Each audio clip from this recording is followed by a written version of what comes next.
What's Yeah. up with it? Oh, See, Y'all already know. living for the love of you. Yeah. Two-step right through the door, baby. real Right through the door. crackhead. No, Woo. that's one thing we ain't gonna do. We ain't, gonna ever, Oh, we ain't ever gonna. You Now, just came on in. This is sports edition, first of all. I know, but ain't nothing like watching sports. Your girl in some booty shorts, and some wings, and some Isley Brothers on. You can never go wrong with Isley Brothers. I'm just saying. I Isley, guess. Isley Yeah, no, Brothers no, you know what? I have to agree. Isley Thank Brothers. you, Ken. Thank you, and the Ken. game Thank you. and the game on In Well, between, it's it doesn't and matter the at game any on. time. Well, well, okay. nice and low. Okay, this might be a Texas or a Southern thing. Mm-hmm. Like Ozzy Brothers, you can play that joint anytime. You know what I'm Anytime. saying, and it's gonna rock. You know what I'm saying? Just in Anytime. the background is Yes, everybody just vibing. So exactly. it's a different setup. You know what I'm I'm just saying? saying, she's a Cali girl. Maybe that song in particular, because it has nothing to do with being a Cali girl. Because Isley Brothers, Yeah, yes, but what you See, gonna do for the yeah. rest of the game with music? I mean, you just play. What's the next song, Ken, on there? Summer breeze makes me feel fine. See, it just. I can't do all Isley for a football game. I'm just saying. I don't be And paying attention to it. It's just in the background. it's It's just just in the background background. music. It's just in the Yeah, Oh, I background. pay And then attention. it's here just we background go music. again. Just start Here singing we for it. go. I'm just saying. We'll start there. I'm just saying. Yeah. So, I'm just saying. but let's get it going. How y'all doing? How has y'all week been so far? You know what I'm saying? We were off last week, Labor Day, so we spent some extra time with our families and everything, but we back this week. So Trish Michelle, how you doing this week? And I'm doing great, sticking to except for this little juice right here, but water, Oh, Yeah. I'm finna say juice. Gotta reset the kidneys from Yeah. the holidays and whatnot. And then football Sunday and football in general is back. So, football Sunday around here in particular, because everybody's off, is festive. So Football. Festive, huh? it is. So, the rest of the week is spent water, water, water, water, water. Yeah. But Done, yeah, I'm good. done toe up the whole liver, huh?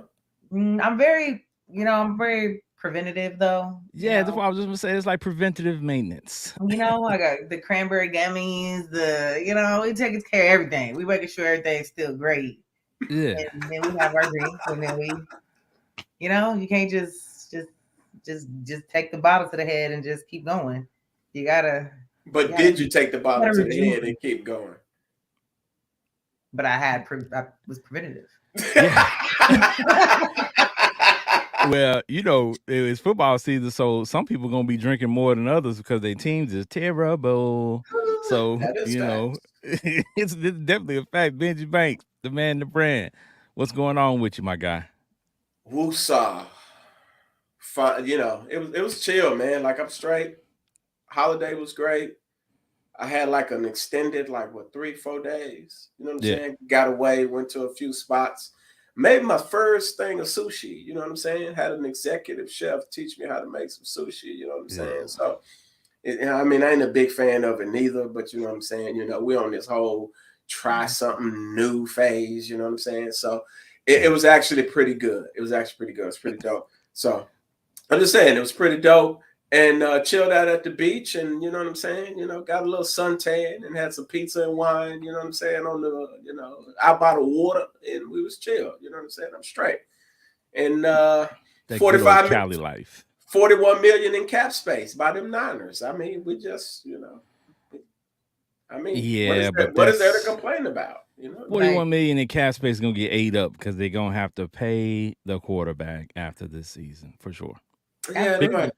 After this season. Yeah, big money, and it's gonna cost them because the quarterback market right now is crazy. It is. Oh, yeah, it is. It is. So it's if that's all you got left is to pay the quarterback, that's a hefty toll tag right there, my brother. But it's okay. Yeah. You know, you can finagle your way into it. You know what I'm saying? A little, you know what I'm saying, rework a bitch. You know what I'm saying? I guess so. I don't know. Sure. We gonna find out. Sure. All right, Hey, yeah. hey, Brock Purdy ain't gonna get $300 million. Okay, That means y'all don't have enough in the first place.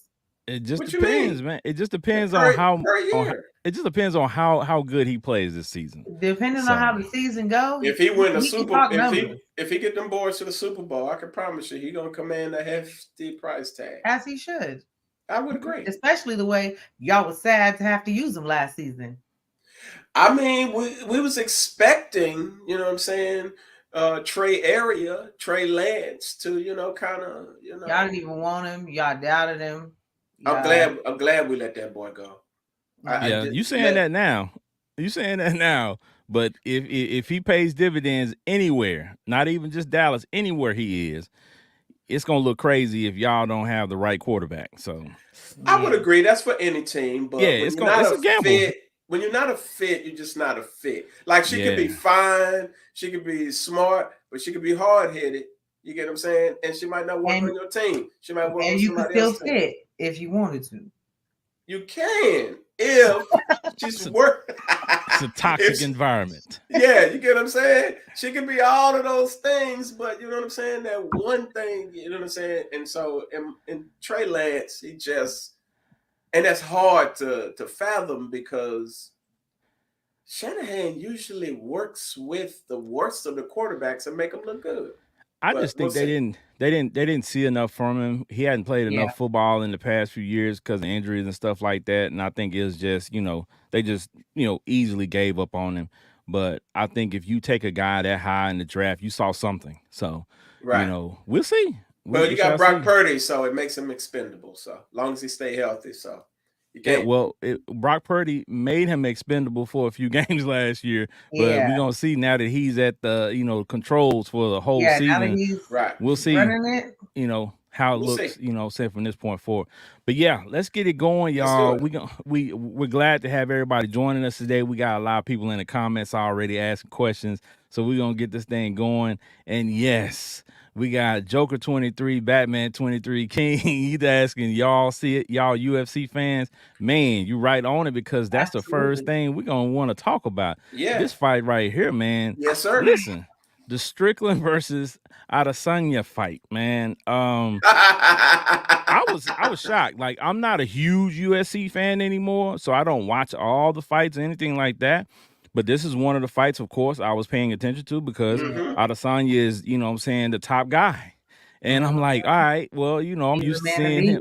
Yeah, I'm used to seeing him do his thing. And I'm like, wait a minute. Lately, he's been all milk, no cereal. I'm just saying. Doing nothing. He's been talking a lot. Yes. And it's like he turned over to commercialize a little bit, commercializing the whole thing. In his recent post, it was something. Didn't he flip off something? It just kind of was like, you're focused on the wrong thing. You need to be focused on the cage and winning because you look bad. Right, and he looked bad in his last fight. Yes, right? he looked bad. He got clapped. So he just seemed like he's going a little bit more commercialized to me. And he's been yapping a little bit too much. And I kind of knew he was going to lose, but I was like, I'll give it the benefit of the doubt. I didn't expect a loss. He needs to take some time, refocus, get his mind right. He didn't look focused to me. Get back to it. Even on his interview for ESPN, he just didn't look like, you can tell. It's like when I saw Spence, it was like I was looking at him, I was like, I don't see the dog in your eye. In his face, there wasn't. And typically, he got a little beast look, like he hungry. He didn't look hungry. He didn't look hungry. I'm not even gonna lie. You can tell when a fighter is like, you know what I'm saying, living that. When he was fighting them, Strickland was locked in the face and the eyes, like it was. You could see it. He was locked. And that's always the thing I look for because the eyes don't lie. Whether it be boxing or whatever, you read the eyes and you can tell a lot. If you're looking at a quarterback in football, you look at their eyes. If they got that little scary, glossy-eyed look, you'd be like, oh, boy, come on, man. And he just didn't look like he was, you know what I'm saying? So I was like, all right, I'm entertained, but yeah, he got the clappage. So it was a very unfortunate match to watch. Yeah. I just, I didn't see it, you know what I'm saying, coming. So Let me um tell you. I was flipping back and forth between the fight and other things, and I came back and he was laying down because I think he got knocked down in the first round. He was giving it to him in I the was like, first. whoa, this fight is almost so it's kind of reminiscent of when you used to watch the Tyson fights back in the day. You go right, to get some nachos and come back you're and like, what's going on? the fight's Yeah. over. You know what I'm saying? Somebody laying down already. It's like, dang. So But from there, yeah, he was man. running the whole time, backpedaling the whole rest of all 5 rounds, backpedaling. He wasn't Yeah, ready. I think some of these guys, they get caught up in the hype and they get full of themselves, and that's in any sport. You know what I'm saying? Sometimes you do get sidetracked with that, and I think with a lot of these athletes now, especially with social media and all this other stuff being such a big deal, there's so many distractions Right. Yeah. where these guys get caught up, and they know that back in the day, if you lost, you couldn't make as much money if you lost, but now you can be a person who's losing and And still still win. get paid, right? Eating good. Because your social media is still gonna be popping. You still got sponsorships. You still got Yeah. endorsements. All the publicity All still that. going. So you could spend a whole couple months like running all your little side business stuff and making money, and you ain't even working out like you're supposed to. It's like, because you can tell. One thing I know about a fighter from, if you're watching them, watch their legs, watch their body, watch how they look, how they present themselves. You can see when, that dog is in them. And he just didn't look that way to me, even from his interviews. Yeah, So he looked like a puppy, huh? He looked like a puppy, dog. I'm sorry. Like a puppy out there. Yeah, well, yeah. So I was surprised by that, but hey, it happens, and I know they got a lot of other, a lot more big fights lined up. UFC and MMA, I think has kind of, to me, has overtaken boxing as far as the premier combat sport. Boxing is always going to be a big draw, but it seems like the energy's kind of shifted. You know what I'm saying? Like more people are, you know what I'm saying? They've been saying boxing fell off since forever. And then soon as the top fights start to take place, and by the way, boxing is on a crazy roll just this entire year. Yeah, I think this year it's on an uptick. Right, lately it's on an uptick, but years prior, I would say maybe 19 to 22. Like it, it was kind of shaky. You know what I'm saying? It depends on what you consider. Now, heavyweight division trash, like there ain't great. But if you go into the 135, the 140, 147 division, those top fights are still there. It's just most people don't watch a lot of those fights because they're used to watching, the big heavyweights, the knockouts. But all the technically sound fighters are at 135 and 147. I can go into Inwa at 122, who just whooped up on Fulton. Like, if you go deep into the ranks a little bit, you'll find where the gold medal dudes are, and they putting in work. They just don't have a huge name. So, well, you're the boxing expert here. So let's talk. Let me ask you this: why do you think the heavyweight division fell off so much?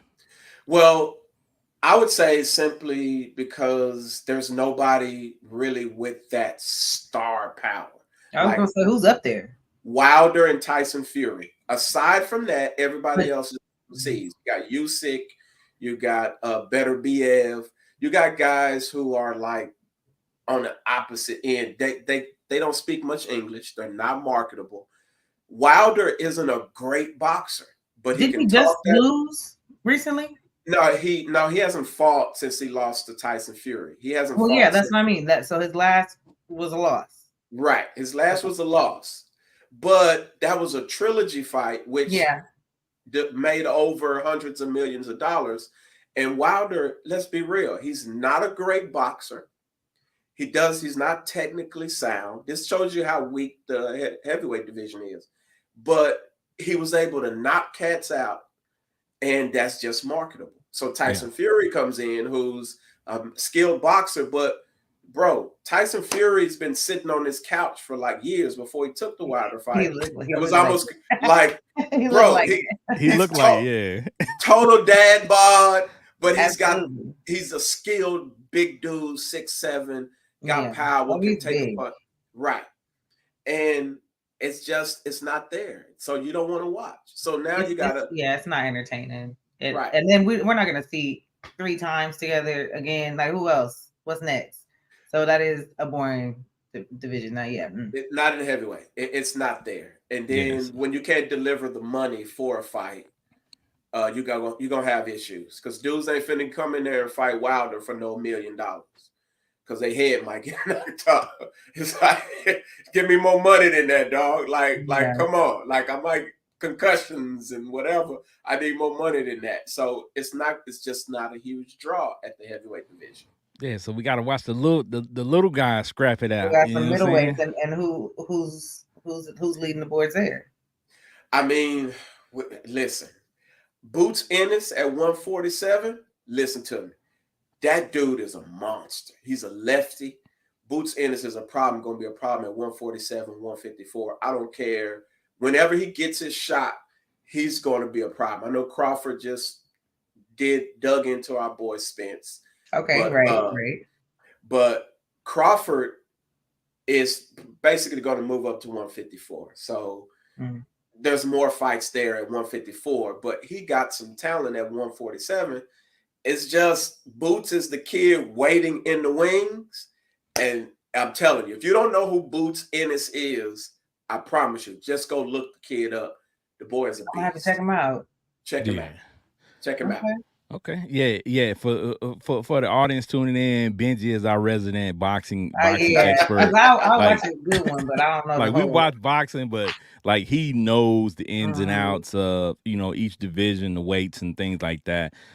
For me, I've always just been an avid, watcher of the fights when they come on. I'm checking them out, but I mean, really, other than that, I'm not leading into it. Yeah, I'm not. Like, hold on. But I mean, I know some stuff. How many times somebody lost? Like the thing. I know that. I know the basics. Right. Outside of that, I'm like, okay. But boxing is dope when you get past the heavyweights, because it's like fights though. Which one? What's the dumb dude? Well, I won't call him dumb. Wow. The dumb dude. The brothers. Charlos. Who? The Charlo brothers? Yeah. No, the YouTube boy. Jake Paul. I'm tired Paul of brothers. Because I'm tired of those fights. You know what? I'm gonna tell you though, he's bringing in together and becoming something. But no, he's far away from being really, really, really good boxer. You just watch his skill set, all of that. He is bringing crazy money. I know, to dudes from UFC to boxing who wasn't getting that kind of money, and they're not really that skilled. But when you bring in this dude who knows the reason I dig him is because from a marketing standpoint, the boys are geniuses. Like, take away from the sport, it's making it annoying. It is, but if you know boxing, if you know the real, it's not really a trip to you, because you understand what he's doing. Once you take out money moves, but I'm tired of seeing them. I mean, I don't watch. That's my personal opinion. I ain't gonna lie though.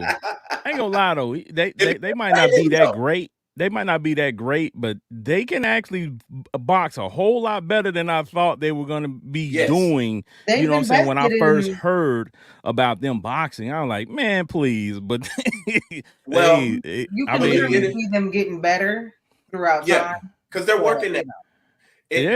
They are literally, this is always my take on it. They are literally taking sparring fights and making them huge events.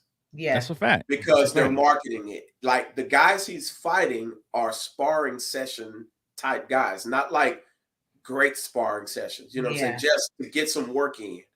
And he's taking that and making it like a huge event, because he's using guys with a name. He's able to market it. And he's really doing no different than what Shaq did way, way, way back in the days when he was crossing over, wrestling, doing this, doing that. He was just marketing on all sides. And that's really all he's doing. He pulled the Diaz brothers off the couch. I said, oh, Lord. Yeah, because Tyson Fury's little brother actually had a fight with one of the Paul brothers as well. So really? Right. Wait. Yeah. And he lost. Yeah, he did. And he lost.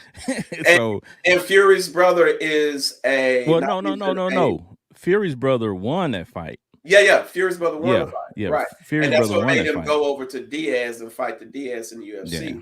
But Fury's brother isn't even a top level boxer. That just goes to show you how diminished or how their skill sets are. You know, he's not really there. Go fight Fury.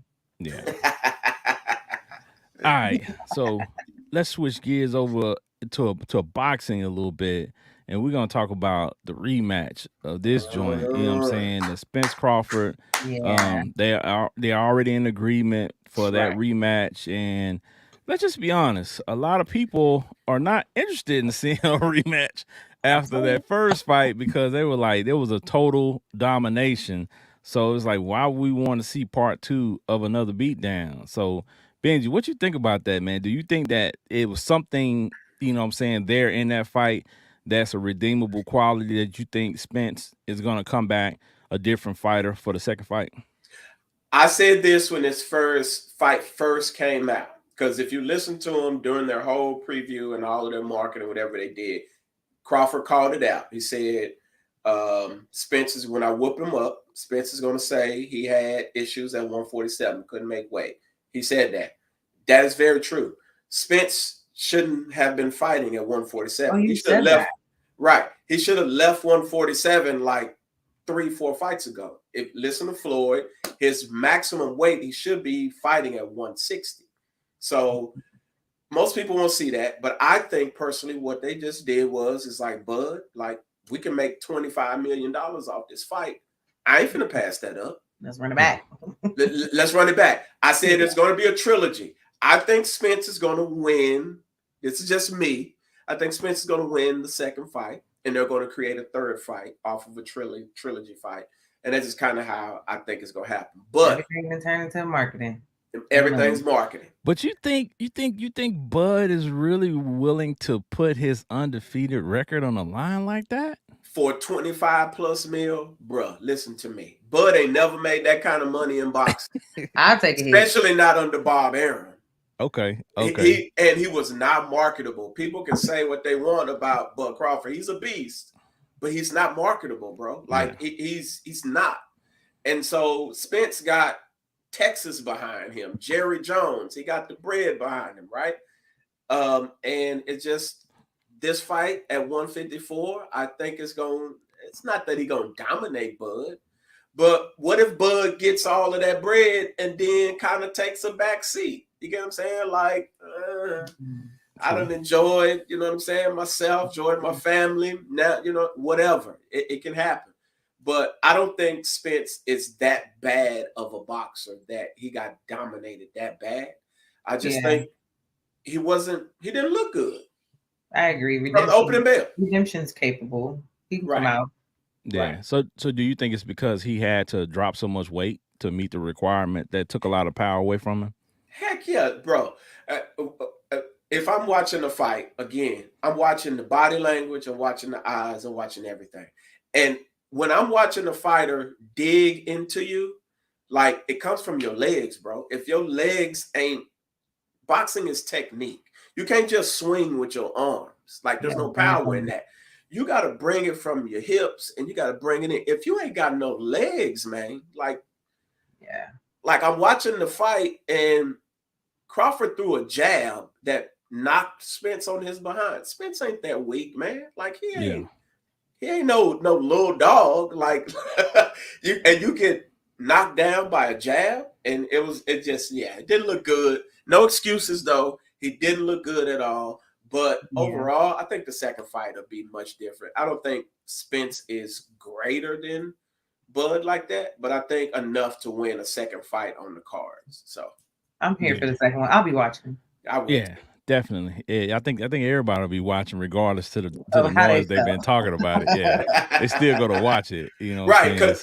And also remember this: the betting lines are going to be a little bit more leaning toward Crawford in the second fight. That's true. And I guarantee you, that's going to bring folks out to put their money where their mouth is. Drake gonna put down 500,000 in the curse. 500,000, yeah.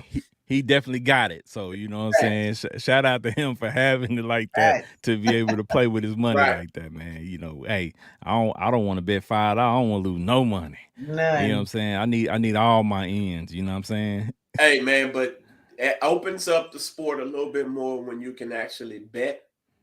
It just makes, you know, younger people, whoever, kind of take an interest in the sport, because if the line is crazy, and which I expect the line to be super crazy in favor of Crawford, people are going to bet money on Spence, bro, just in hopes of winning. You know what I'm saying? Some good. I mean, it makes you a little bit more invested in the event as it's happening too. So, you know, it makes it funner to watch. Facts. Okay.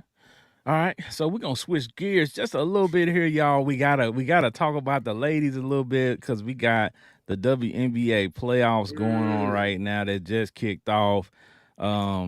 It's like I said, if you watch the games, a lot of people have been talking about it the past couple of years, because the ladies have been in the media discussing their salaries, and you know that's a whole nother conversation. And I believe that with the brand, as long as the brand of basketball keeps growing, I think eventually the women will be able to get paid more, but just not at this time, because there's no market for it, right? Right. There's not enough people. And I tell people all the time, like, I take my daughter to the WNBA games, and when you go, it's never sold out. It's never, you know, saying somebody every seat.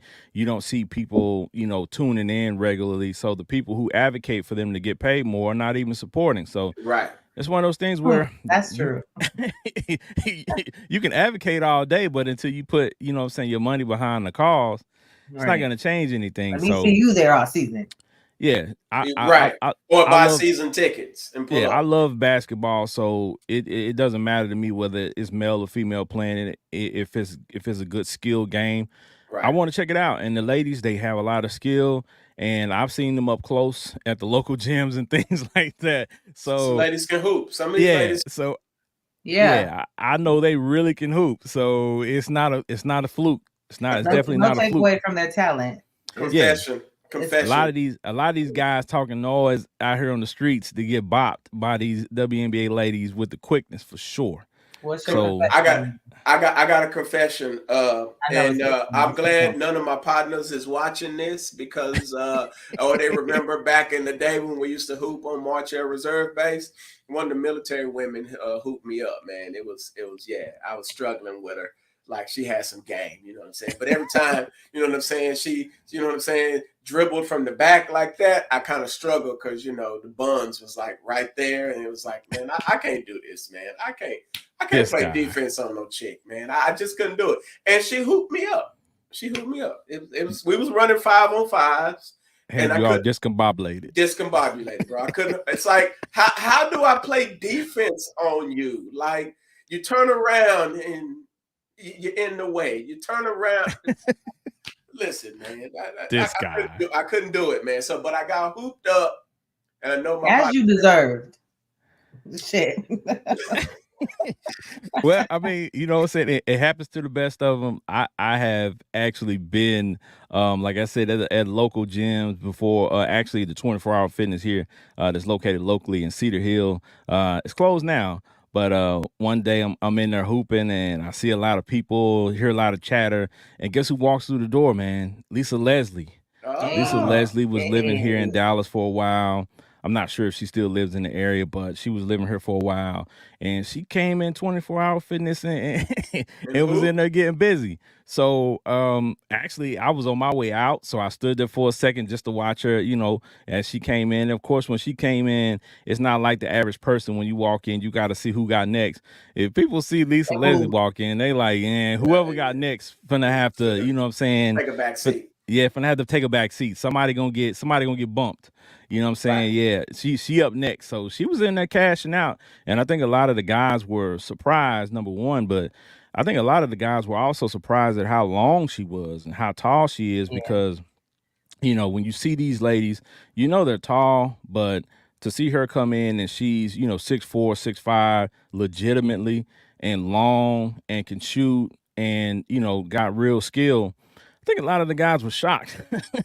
Yeah, because they probably don't watch. I mean, if you don't watch it that much, but if you know Hooper when you see one, man. Like if she can handle, if she got the pull up, you know what I'm saying? You know a Hooper when you see. But you know, guys still even feel, even if she a Hooper or not, they be like, I still could beat her. Of course. No. Yeah, they probably did, and after that day, that outlook changed dramatically. I'm pretty sure. Brothers was like, listen, I changed my thoughts on hooping women up when I had my experience. So hey, yeah, listen. And she wasn't no WNBA baller. So she's a legend for a reason. Absolutely. Put it that way. Facts. Yeah. So okay. Put some respect on her name. Facts, big facts. So with the playoffs upon us in the WNBA, here's the bracket. You know, Las Vegas Aces taking it. I'm a Dallas guy. I'm a Dallas guy through and through. I love my Dallas squad. Shout out to the Dallas Wings. They're doing their thing big time. But I mean, it's hard to go against the Aces, man. It's like they're stacked.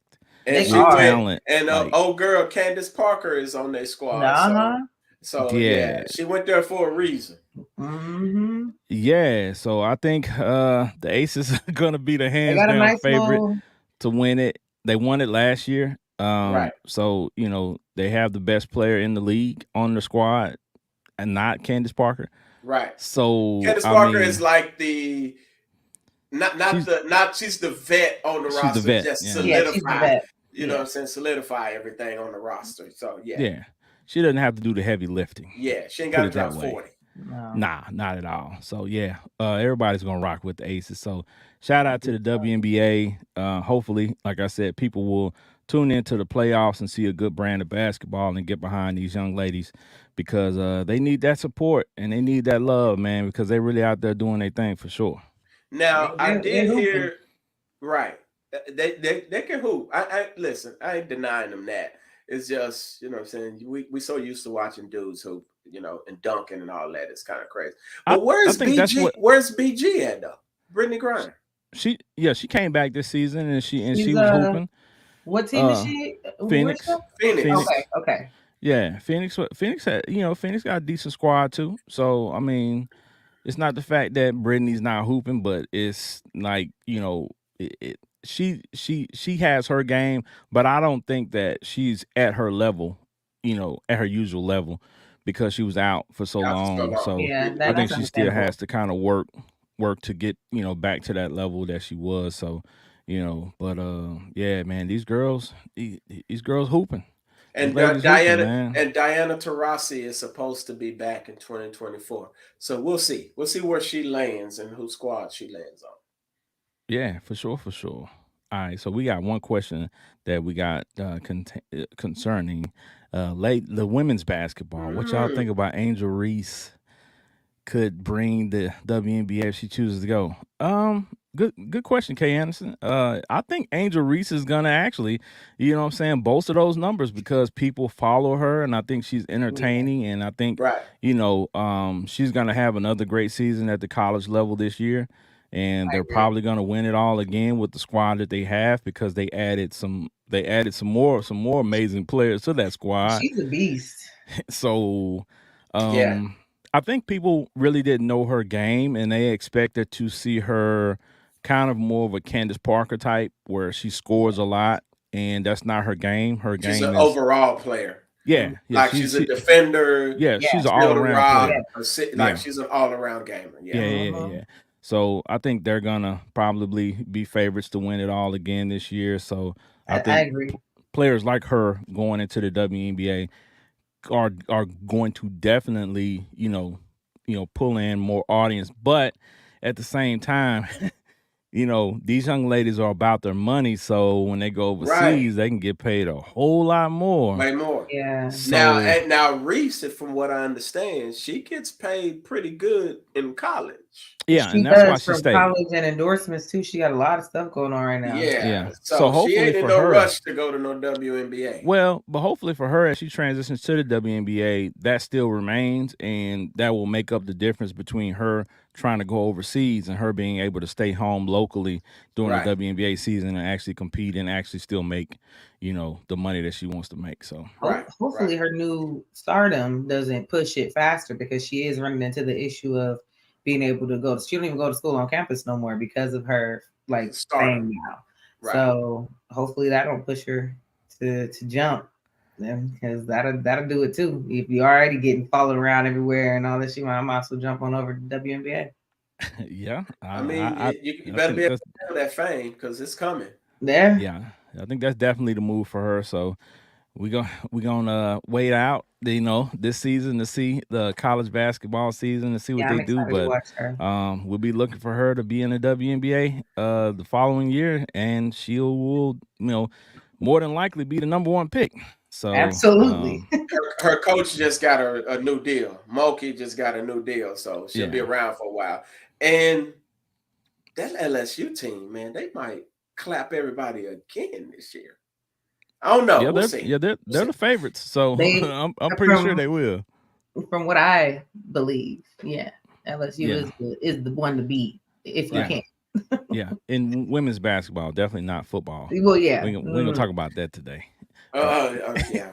All right. Yeah, but while we're talking about the ladies, we're gonna stay with the ladies, and we're gonna bring up this young lady. Yeah.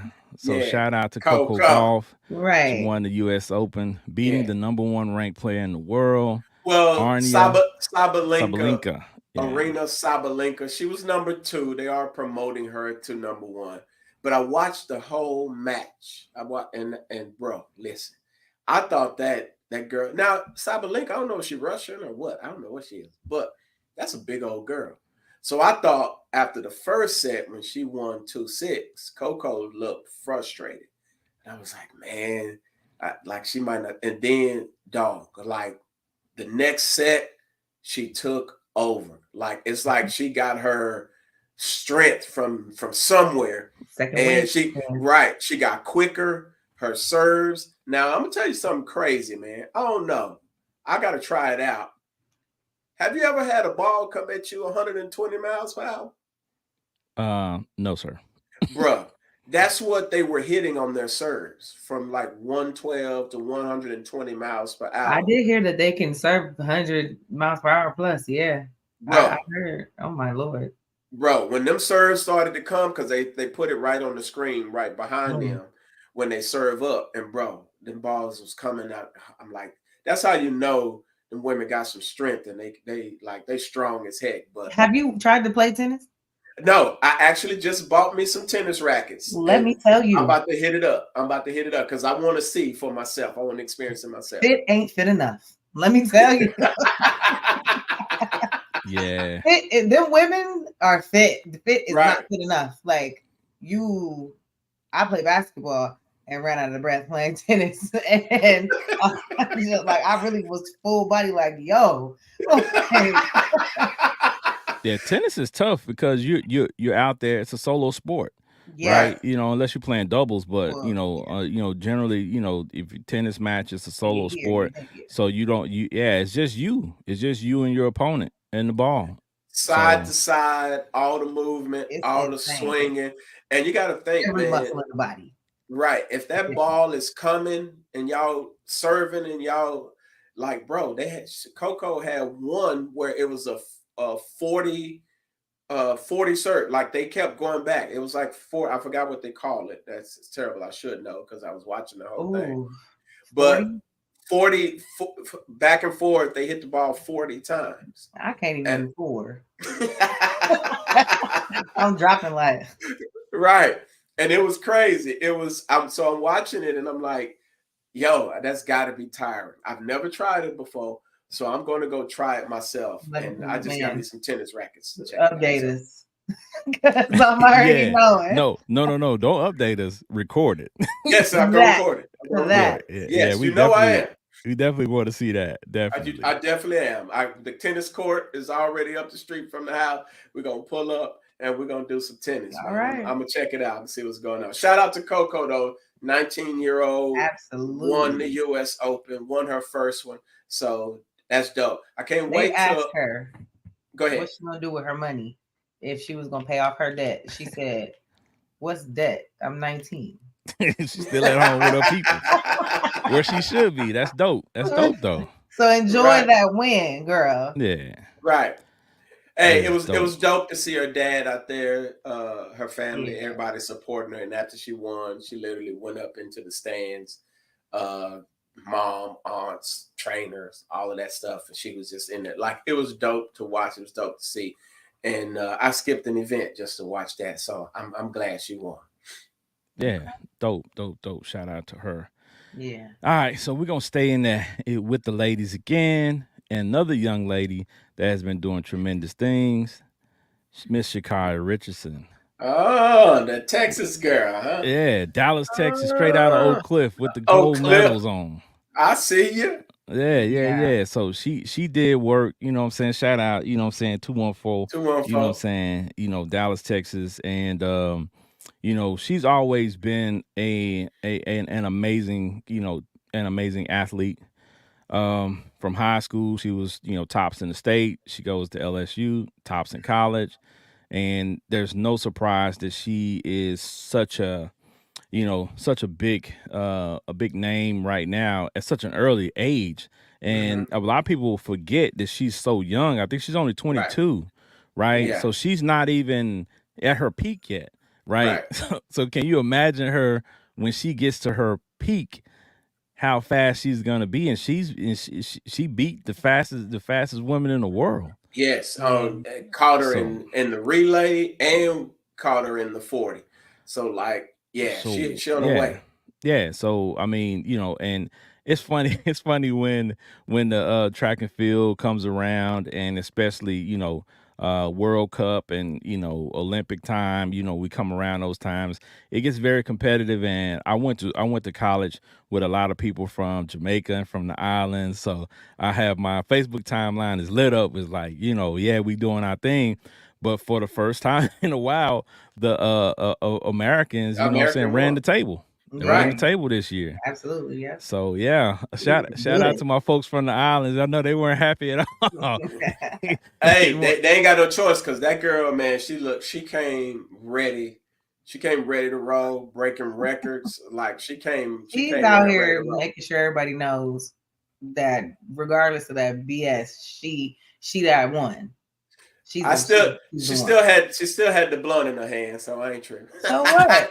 Like, it's legal everywhere. Who don't? Yeah. Like, this girl is still top notch. Period. No, she's fine. She's fine. Top notch, young, still has a lot to learn in life in general, and especially with her craft. She's only going to get better.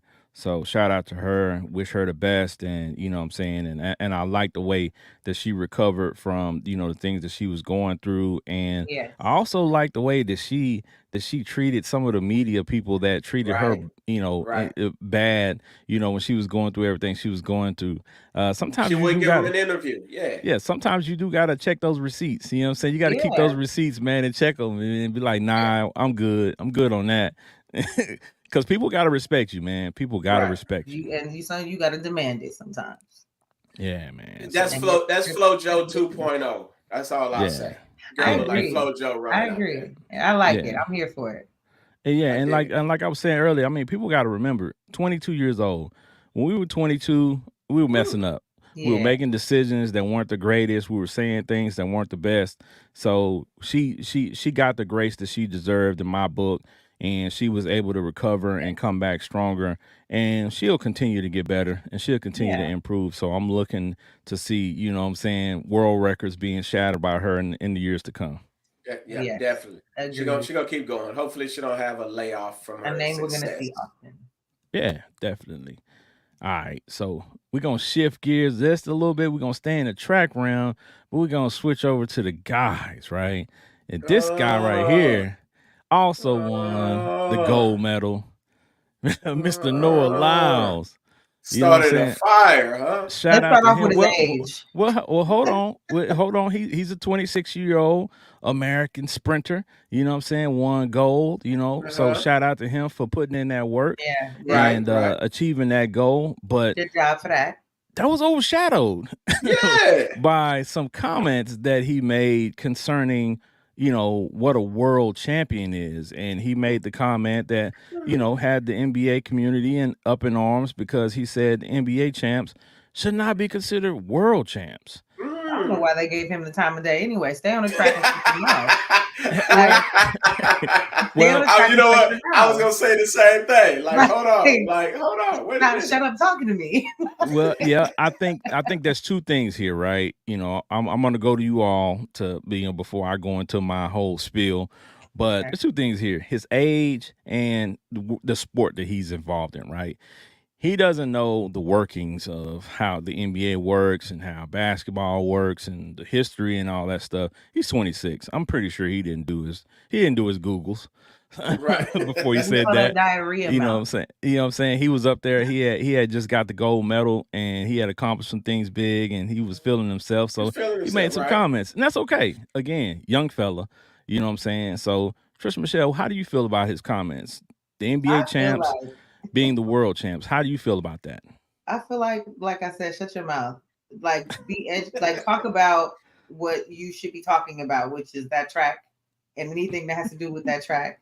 Don't come talking about where do you start talking about the NBA for? Like where did that? I just want to know in his head what just popped where he was just like, yeah, because woo, like why?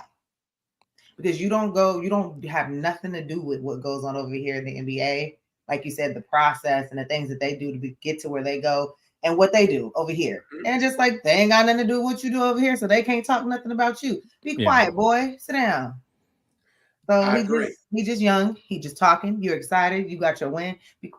Just win. Just win. Because the NBA, they do what they do. And they are. I get what he's trying to say. Right. But you're reaching. Yeah. I feel like it's a reach. Benji, how you feel about it, man? Listen, man. He ultimately needed some shine. And he found the right stage, the right platform to get his shine on. He's 26. He is young. So you know how young cats do it. You know what I'm saying? They operate kind of outside of the lines most of the time. And that's what he did. Now, it's funny because Greg Popovich said it in 2010. Yeah. So it was said way before then. Mm-hmm. So it's not like it's his original statement. Pop said it way before, but I don't know. Pop was just being, you know what I'm saying, like kind of giving it, you know what I'm saying, a little easy feel. But overall, bro, like, come on, man. He needed some shine. He got it. He got everybody talking about him. You couldn't call him a bum because he just won the gold medal. So it wasn't like, you know what I'm saying, like we could roast him or say anything crazy. So it was kind of the perfect space for him to say that. But then again, bro, I get the understanding of all of it. Bro, the best basketball players are in the NBA. Let's just be for real. All over the world. And they are from all over the world. So honestly, they are. And at the same time, I mean, with the NBA is where everybody else that play internationally want to be at too. Exactly. So yeah. Like I said, when he made the statement, I understand where he was trying to go with it. Right. But you know, when you're in the context of, you know, where they're at, you know, in the FIBA, you know, World Cup and, you know, tuning up for the Olympics and qualifying and things like that. I think the track and field world is very different from the NBA world. Absolutely. Right. And the structure and how things are. Anytime we have sprinters, we don't qualify sprinters and send the fourth best sprinter over there because, you know, right now we just feel like, you know, that sprinter would do well enough, you know what I'm saying, to qualify for the Olympics. That's not what that's not what track and field does. Right. Track and field sends the best of the best to compete, right? And it's never going to change. And what people have to understand with his statement before I even go into, you know what I'm saying, what happened to Team USA and FIFA is that, you know, the way things are structured, the best players in the world are in the NBA, right? Even the best players internationally, even when they play in these other leagues are structured so differently. But they go over there and they make money, but to prove themselves, what do they say? I Well, wanna I'm go going to to go the to the NBA to prove myself. After they make their money, they go to the NBA. So even some of the legends of international basketball have come to the NBA at some point to make a name for themselves over here Right. because they know this is the best and the brightest. Facts. So Right. so that's why long before you know what I'm saying, Mr. Lyles was even born or thought about, long before we were even born or thought about, they've been called the world champs because this is where basketball originated, right? Right. So it's been called that. So it's nothing new. So it's gonna continue to be called the world champs. Now, I will say that in you know, when they had the dream team and everything started going over there and started sending NBA players, it's because, you know, other countries were sending their pro players. Right. Right. And we were sending our college players, which is, you know what I'm saying, our second tier guys, or, you know, the little brothers. So we were sending the little brothers to beat up on other countries, and, you know, the other countries caught up, which is natural because they're grown men and they're playing our, you know, our little brothers. So we went and got the big brothers. Yeah. to Like, come okay, over hold there on. in '92, and you know, so you just gonna punk the little brother and expect big brother not to come pull up. You get what I'm saying? Yeah. Come on. We So- don't work like that. So that's what happened, right? In '92, we send the dream team, and everybody's complaining worldwide. Oh, y'all send the team over here. They blowing people out by 50, 40, 50 points. And you have to also look at that roster was full of stars, but Larry Bird, Magic Johnson, at the end of their careers. And those two were hurt. Yeah, they were at the end, and Larry Bird were hurt. And they were at the end of their careers. Right. So, you know, I mean, like I said, that's when things started to take a turn. So, but what people have to also understand is there is a difference between FIBA World Cup and the Olympics. Right? They happen in consecutive years. So what the NBA has done in previous FIBA World Cup, they are sending guys generally that don't compete in the Olympics, right? They're sending guys to qualify. Yeah. And that's what I've had to explain to people, right? With this squad that they just sent that lost, they got fourth place. Those guys, it's only really two guys off of that roster that are, you know, maybe, you know, name recognition. Superstar, Well, name recognition. Well, none of them are bona fide superstars at all. I would say Edwards is. Anthony Edwards is not a superstar. He's not there yet. No, he's a star in the making. He's a star in the making, right? I agree. He's a young fella. He was by far the most recognizable guy on that roster for most NBA fans. Jaren Jackson. Austin Reeves. Austin Reeves at one point was getting all the press, bro. Well, but see, that ought to tell you. When you got a guy like Austin Reeves who doesn't start on his own NBA team, and he's one of the most, you know, highly sought after contributing players on that team, that ought to tell you. Exactly. Facts. That ought to tell you, right? So what people have to understand, let me make these statements. The NBA houses the best basketball players in the world, period. If you're arguing that point, you just being silly, right?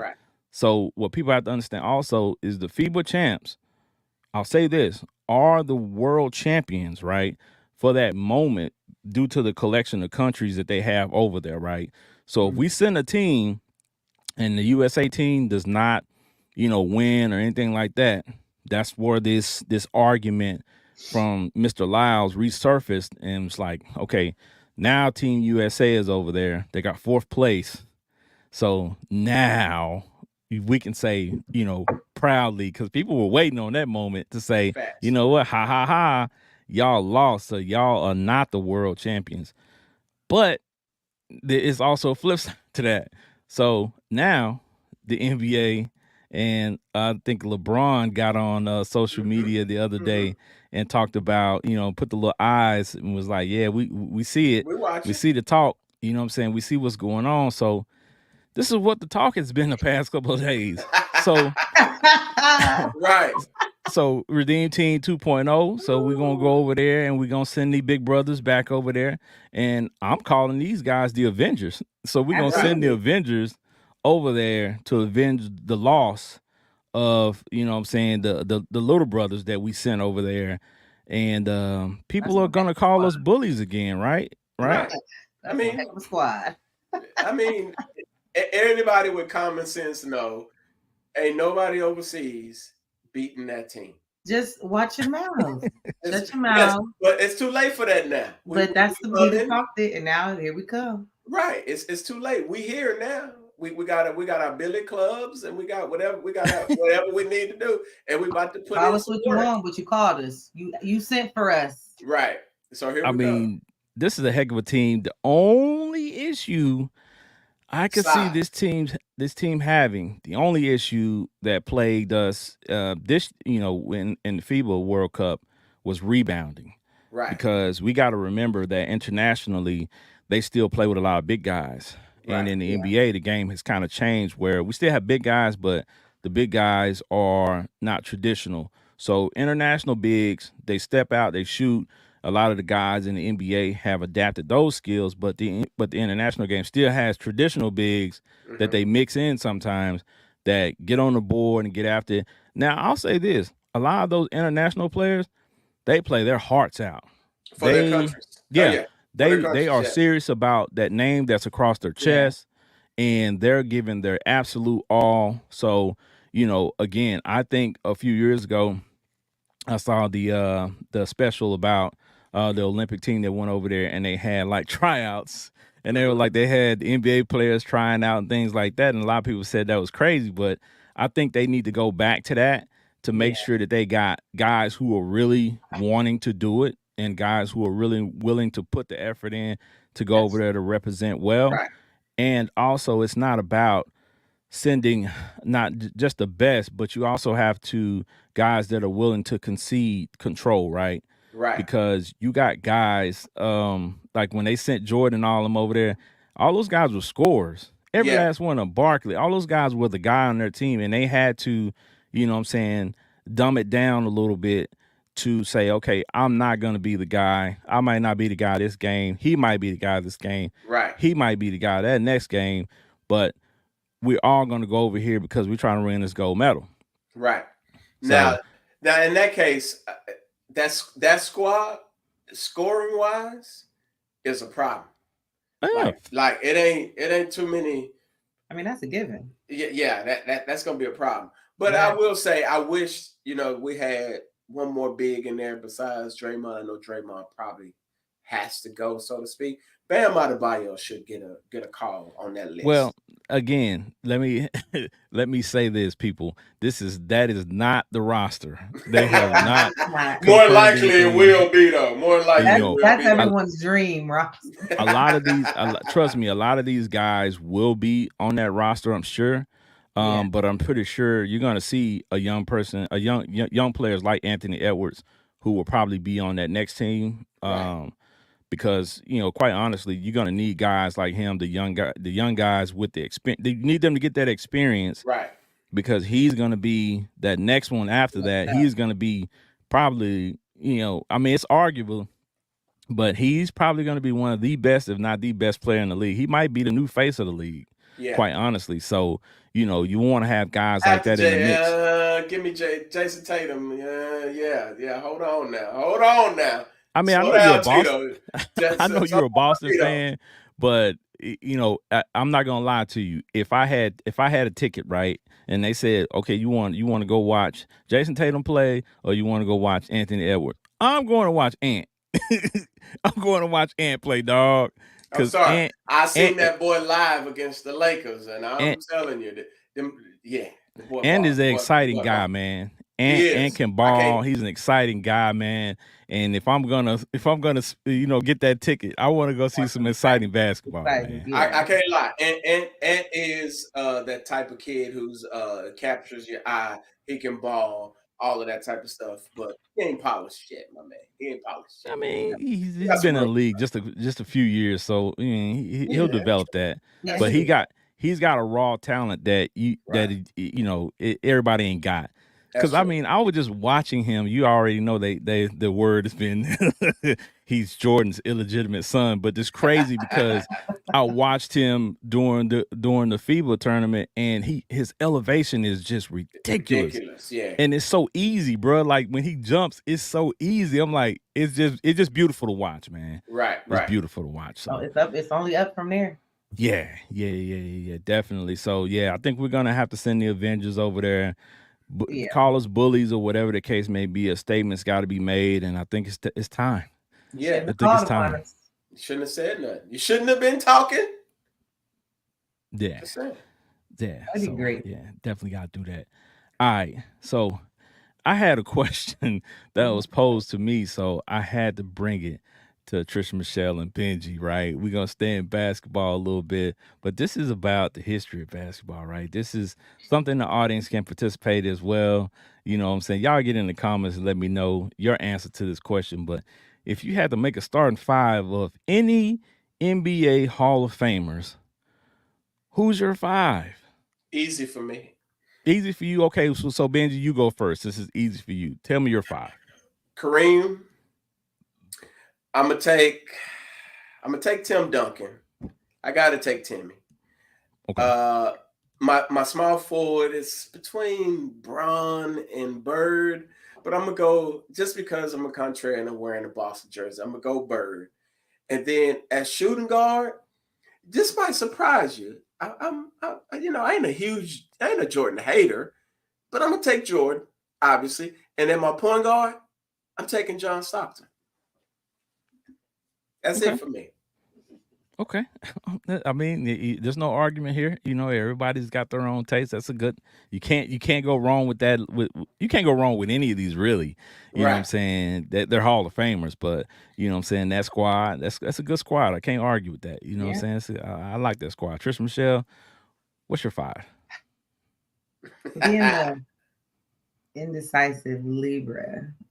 Let me tell you, the struggle was real and still real. I didn't finish it. I teeter-totted everywhere. Bird is on there for sure. Kareem, Garnett, Kobe. Oh. And the last one I couldn't feel. Tim was there. I thought about Tim. But I couldn't feel the last one. I don't know. Come on now. I don't know. You can't. Okay. I'll give you a minute. We're gonna come back to you because we need that fifth. So okay. All right. Because I got my five, and my five is a dominant five. I'm just gonna put it out there, right? Yeah, I mean, y'all can say whatever y'all want, but this is a dominant five for sure. All right. I'm gonna go with Kareem at the 5. Facts. Right. Go Kareem at the 5. I'm gonna go Hakeem at the 4. What? Yes. Not the dream. Hakeem at the 4. I'm gonna put him at the 4 because he could guard. He could guard a lot of positions. Yeah. I'm gonna put him at the 4. He got skills. Put him at the 4. All right. At the 3, I'm gonna go Kobe. Kobe spent a lot of his time playing the 3, between the 3 and the 2. So I'm gonna put Kobe at the 3, right? And I'm gonna put Mike at the 2. See. Put Mike at the 2. See. I'm gonna put Mike at the 2. And then I'm gonna round it out with the Magic Man at the point guard, man. You can't tell me that 5 is not crazy. So that 5 is insane. That 5 is insane. Especially Dream at the 4. The way you did Kobe Jordan was what I was gonna do. You ain't got no 3-point shooting, but I'll live with you. I'll rock with you. Well, you say we don't have 3-point shooting, but Jordan wasn't a terrible 3-point shooter. He just didn't shoot him a lot. He just didn't shoot him a lot. Kobe shot at a good He's clip. on record saying he didn't like to shoot threes because he didn't have to. Triangle offense didn't call for that. So you know, I mean, Kobe's a great shooter. Contrary to popular belief, there are videos out there of Hakeem shooting pretty good from the 3. He didn't have to. He wouldn't have to, but he was very skilled. So I'm sure he could. It's there, but at the end of the day, I have that 5 also because they can also guard the other team's best player at that position. They all play defense. all five of those guys play defense. All so five, I would agree. Yeah, all five play defense. So the lack of speed that you might say that Magic would have problem guarding a smaller guard, his length can cover that up. So it's okay. I mean, I appreciate all of y'all for having my original GOAT at the center position at all the basketball, Kareem. I appreciate y'all for that, though. Yeah, I mean, I don't argue with people when they say he's the GOAT. I mean, that's your thought. I'm a Jordan guy. So if somebody picks LeBron, I don't have no argument with that. To each his own, you know. This is funny. This Anthony Wall says this is what we should do. We should send the Harlem Globetrotters to the Olympics and see what happens. I like that. I like that. That's creative, bro. Like, I don't know what the result is gonna be, because let me tell you something. The Harlem Globetrotters can hoop. Contrary to popular belief, those guys really can hoop. Hoopers. Yeah, those guys really can ball. So I mean, you know, at one point, Wilt Chamberlain was a Harlem Globetrotter. Yeah. So yeah. So I mean, you know, but that would be interesting though. That would be pretty interesting, man. Yeah, that's funny, man. I like that. Shout out to Anthony Wall for that. You might well go and put Skip to my Lou on that roster. My man Ray for Austin, because he could ball. I mean, he did his thing in the league, so I'm just saying. You know, I mean, hey, you know, it might work, man. I don't know, but I tell people all the time, man. Listen, there's a lot of things out there that we don't know because we don't experiment enough with things, especially with sports. So we can't say that that these other teams from these other countries aren't great teams, because they are. Right. But I will point out that a lot of these teams that, you know, participating in FIBA and participating in the Olympics, their best players are NBA players. So you know what? Yeah. Dennis Schroeder. Yeah, I know, but the MVP of the whole tournament. Yeah. NBA player. Dylan Brooks dropped 40. Yeah. That was surprising. I ain't gonna lie to you. Yes. Him dropping 40 was surprising. With Shai Gilgeous on this squad. That was Shai Gilgeous is the truth. So yes, I think, you know, with him again, you know, and as the future moves on in the NBA, it's going to be guys like Shai Gilgeous and Anthony Edwards. Those guys are going to be the face of the league, you know, coming up. So keep an eye on them. All right, so we're gonna shift gears. And we're going to get to, you know what I'm saying, what's happening right now that's taking precedence over most of our lives, which is football, man. You know what I'm saying? Football is, I wait for this time of year because for me, you know, I'm a big football fan, high school, college. So I watch all the football. I even, you know, partake in a little pee-wee football here and there. Especially, you know what I find interesting, drive around on Saturdays, especially Saturday mornings, in these little fields at the high school and random places. You'll see little guys just running around with their little pads on and stuff, man. And it's interesting to get. Sometimes, man, just get out and just go check them out, man. And you'll be funny. It's funny to find out that these kids are becoming so skilled that even the little kids now, you got kids 4 or 5 years old that are so advanced in sports. It's ridiculous, man. Right. So, I mean, you know, well, no, most of the folks showing up to the games because folks' mamas is there, but that's another story. Yeah. Yeah, we talked about that a little backstage. You know, Pee-wee football is often been, you know, criticized because it seems to be more about the parents than the kid, right? Football mom. Your mama play football? I was. Where your mama at? Brothers pulling up. No, not you. No. He, hold on, but he's right, because I know if your son was out there, I know without a shadow of a doubt, the coaches, his teammates, they homeboys, and everybody else, was pulling up. Your mama coming to pick you up? Your mama coming to the game today? And I was a single mom, so oh wow, I'm the mom that showed up to everything. That was Yeah. So everybody was trying to talk to me. Where your mom at? So, where your mom at, boy? The kids, daddies, all that. It was. I would sit. Let me shades on, hood on, phone out, so I can be occupied. But everybody got a random conversation that they want to have all of a sudden. Yeah. Hey, say, boy, don't go nowhere. Your mama here yet? No, she ain't here, Mr. Johnson. She ain't here yet. Well, you stay right here next to me. You know what I'm saying? When you see her, you let me know. I'll walk you on over there. Brothers become perfect gentlemen. A lot of that. Oh, trust. Oh, trust. Yeah, hey, and you know what? It's also a lot of women out there who've been taking chances with these coaches just to get little John more playing time. Not little John more playing. Yeah, little John still on the bench. Right. You want your son to play? Well, as she got bent over the bench. Yeah, little John. She took a risk. She got bent over the bench. And Lil John is still not leaving the bench. Yeah. That's because their box was trash. I'm sorry. Yes. Coach, she took a risk, and coach was like, "Nah, it ain't worth it. He said, it ain't worth it. You're just like a kid." Yo, hey, I'm sorry. These is just the facts of life. I'm just saying, it is real. Oh, it man. is part of the culture of sports.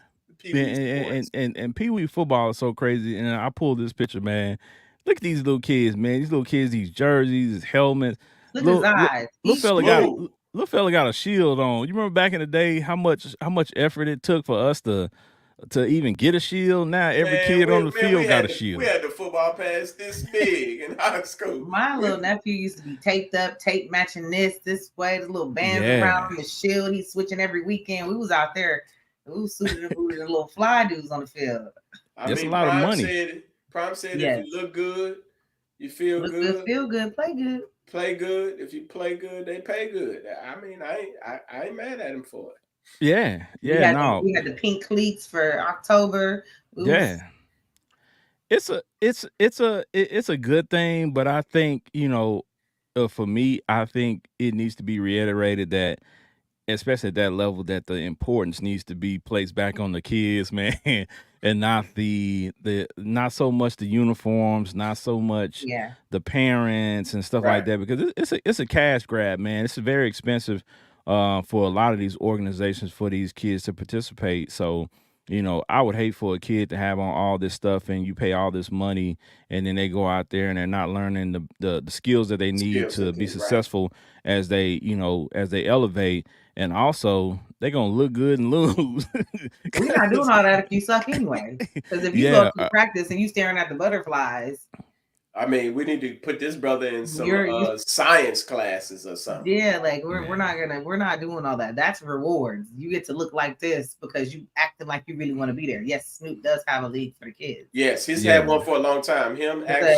Is it a 7-on-7 league? All of them, yeah. Nah, it's a full league. Yeah. They actually have a special on Netflix about it, and it's very dope. And a lot of it's been quite a few kids from Snoop's league that actually made it to the NFL that they've documented. So so that's a great example of somebody doing something for the greater good and putting his best foot forward for those kids, and a lot of those kids, if it wasn't for people putting themselves out there and putting the money up, they wouldn't be able to participate. And quite honestly, I ain't gonna lie to you, because growing up, some of the best kids were the kids who couldn't afford to play. And that's the neighborhoods and stuff that he's actually really in, giving that opportunity to those kids. So it is big time. I watched it. Because when I was coaching Pee Wee football, it was some kids that I knew I had to have, so I had to go pick them up. Right. I knew their parents couldn't get them there. I'm like, hey, man, John, you going to have a ride Saturday? All right, I'm going to be there. Do that. I'm going to be there early because I need you, player. Yeah, it's just facts. Yeah, I can't lose my running back. I can't lose my running back. I got to have you. Facts. They did that for Ray. I won't say the school, my son. They definitely, we didn't even have to pay to go there. Right. And my fat lineman, I need your girl. Boy, I'll feed you after. I'll feed you. I'll even feed you after the game. Yeah, Make sure all you're that. good. Yeah. So, but yeah, the parents are key because of course they're getting the children there. But as they as they go through middle school and high school, the parents are still wild, man, because it's the parents take it from the field because they can't be on the field in high school to the stands, and they in the stands acting a fool, talking crazy, fighting. And I'm like, yo, it's about the kids. It's about the kids, man. And so I adults did almost have act to like pick somebody kids. up one time Do tell. for Talk my about it. brother. And it was that my son might have been like 13, 12, whatever. But I'm like, my brother's in the stand, my older brother in the stands, and there's this lady like talking wild. And I'm talking about I'm involved. Like I was assistant. I'm on the field. Like I was really involved. Like involved at that point. So like we out there. But I hear like talking wild, like disrespect. And like I hear my brother just like, brushing her off, like chill. So she keep going. I had to turn around like say it again. Say just you can say it to me though. And she was like, huh? And I was like, I'll come off this field. And let's go. Look at her. She was on a little, she sat back down real gracefully. And then my brother was like, yeah, you thought I was alone. Patricia out here bullying people. Nah, she was talking crazy, but she really did. Like, it was one of those, you're a man, you can't do nothing. I'm a woman type thing that she was really like, I said, okay, that's enough. Sit down. Yeah, now people talk crazy. I've actually, when I was coaching, I actually got into it with a parent of a kid that was on our team because the kid was really good. The dad was an absolute a-hole, right? Oh, wow. And he would say things to his son, and you gotta understand, you're talking about a 12-year-old. And if you say certain things to a kid at that age, instead of them reacting to it in a positive way, they're gonna shut down. Right. And you could tell that every time he would say certain things to the kid would just shut down and the kid would stop playing. Like the kid had a high motor, he was very aggressive. His dad would start saying stuff and he would just, start powering down. You stop seeing him. He was my best defensive tackle. And he would just stop, he would just take plays off after that. Like, I'm gonna show you, Dad, like that, this is his way of responding to it. Right. And I'm like, dude, you gotta stop calling your son out his name. You taking him away from the game. So the dad was like, well, how you gonna tell me about my son? But I'm like, dude, I'm the coach. Like, right. And you're standing behind me talking to your son, and I'm trying to give the team instruction, and that's the downside to Pee Wee football in a lot of places because the crowd, the family members and stuff are standing, in close proximity. So, I tell people all the time, if you're going to take your child somewhere to play a sport, any sport, trust the coach that you're taking them there and that you're leaving, over your child. Because if you don't, then it's going to create a toxic environment for that child. Right. Yep. Because they're going to be trying to listen to the coach. They're going to be trying to listen to you. And a lot of times y'all ain't saying the same thing, so it's hard for a kid, especially. Listen to me, I'm your mama, I'm your daddy. Yeah. Like, who do I listen to? Yeah. Right. So you got to get rid of that element, and we actually had a situation here, I think about a year or so ago, where one of the coaches got into it with another coach from another team and actually shot and killed the coach. Oh wow! So and this is at a Pee Wee football game in front of the kids. So. Yeah. It's not that serious, Right, we get involved in these things to give these kids a foundation so they can play, participate in these sports as they grow older and, develop a skill set so that they can compete. Because when you get in high school, it's competitive now. Well, junior high is really competitive, and then when you get in high school, it's super competitive, especially when you live in an area big like time money now. Yeah, when you live in an area like around here in Dallas. We have multiple high schools that are, are national names now. So you better get these kids, a trainer on the right team and all that stuff early because it's competitive. Like you just can't put kids out there anymore that's just, they got a good skill set and they just naturally gifted. Yeah. Right. It's more, it's that practice before the practice and after the practice and the weekend training camps and it's all kind of stuff you got to put into it. Yeah, nah, you got to have a trainer. And I tell people all the time, if you're not willing to invest this certain amount of money into your child, into competing, it's gonna be tough sledding for them. Right. Because they don't pick the best players, that's for sure. Because coaches trying to keep their job too. So yeah, they don't have time to, That's the first one to go. Well, I tell people all the time, especially a lot of the moms, because they don't understand the nuances of, especially when it comes to football, and they're like, "Why do I need a trainer?" But he's got a coach. But I'm like, the coach has 10 kids that he's trying to teach, how to play. He doesn't have time to teach them to find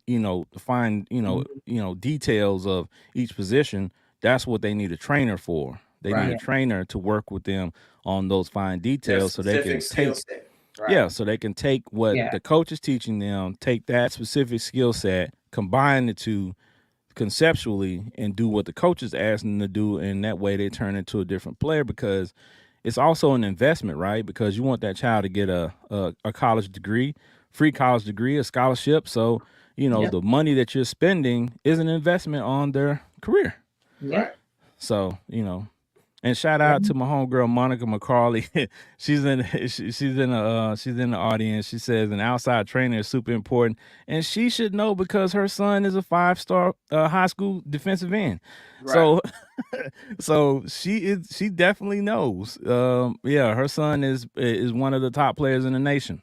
Right. Here at Duncanville High School. So those late nights, those early mornings, all that stuff. It's a lot.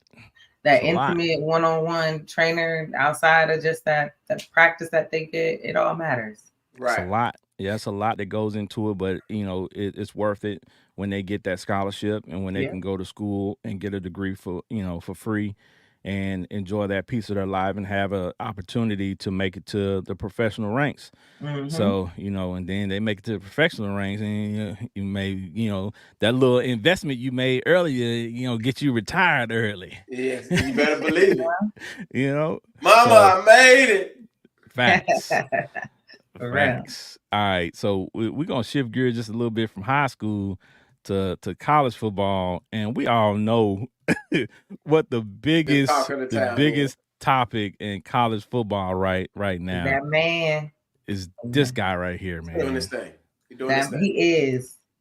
And I'm props. Say, man. Major props. We coming. I ain't hard to find. Absolutely. So, listen, it's a lot of people that said a lot of things that they were going to do. And I mean, somebody made a statement the other day. Now, people, y'all might not agree with it.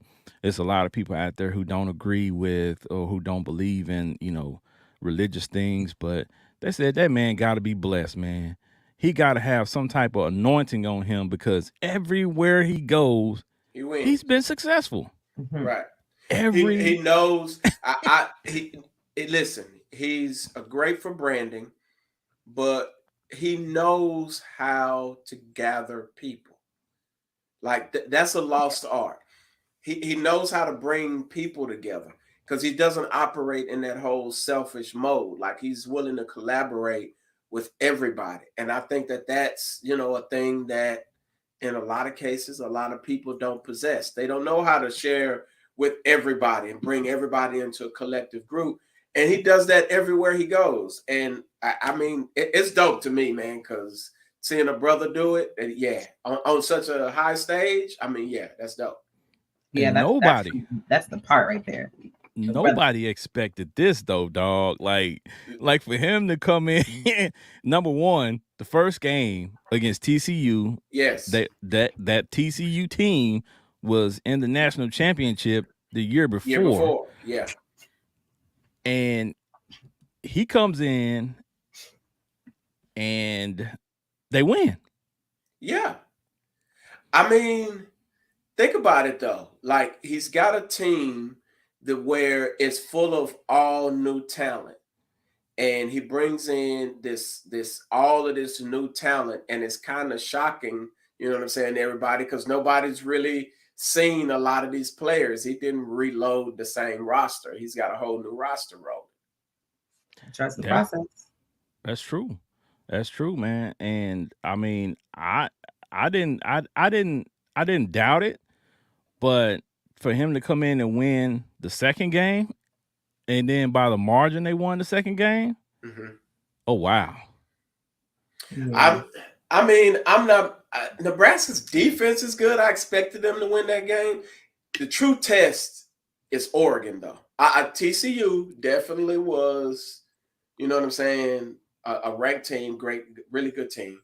But that Oregon team, that's a different game. That's gonna be a crazy game. I gotta be at home on the couch watching that. Yeah, I was gonna say that's the game to watch right there. Right. Well, they got Colorado State up next. Right. So I think that's a very winnable game. I'm pretty sure they're going to win that. Right. But yeah, the Oregon game I think is going to be their first big test. Right. Right. Then they got USC, I think, right after that. Yeah.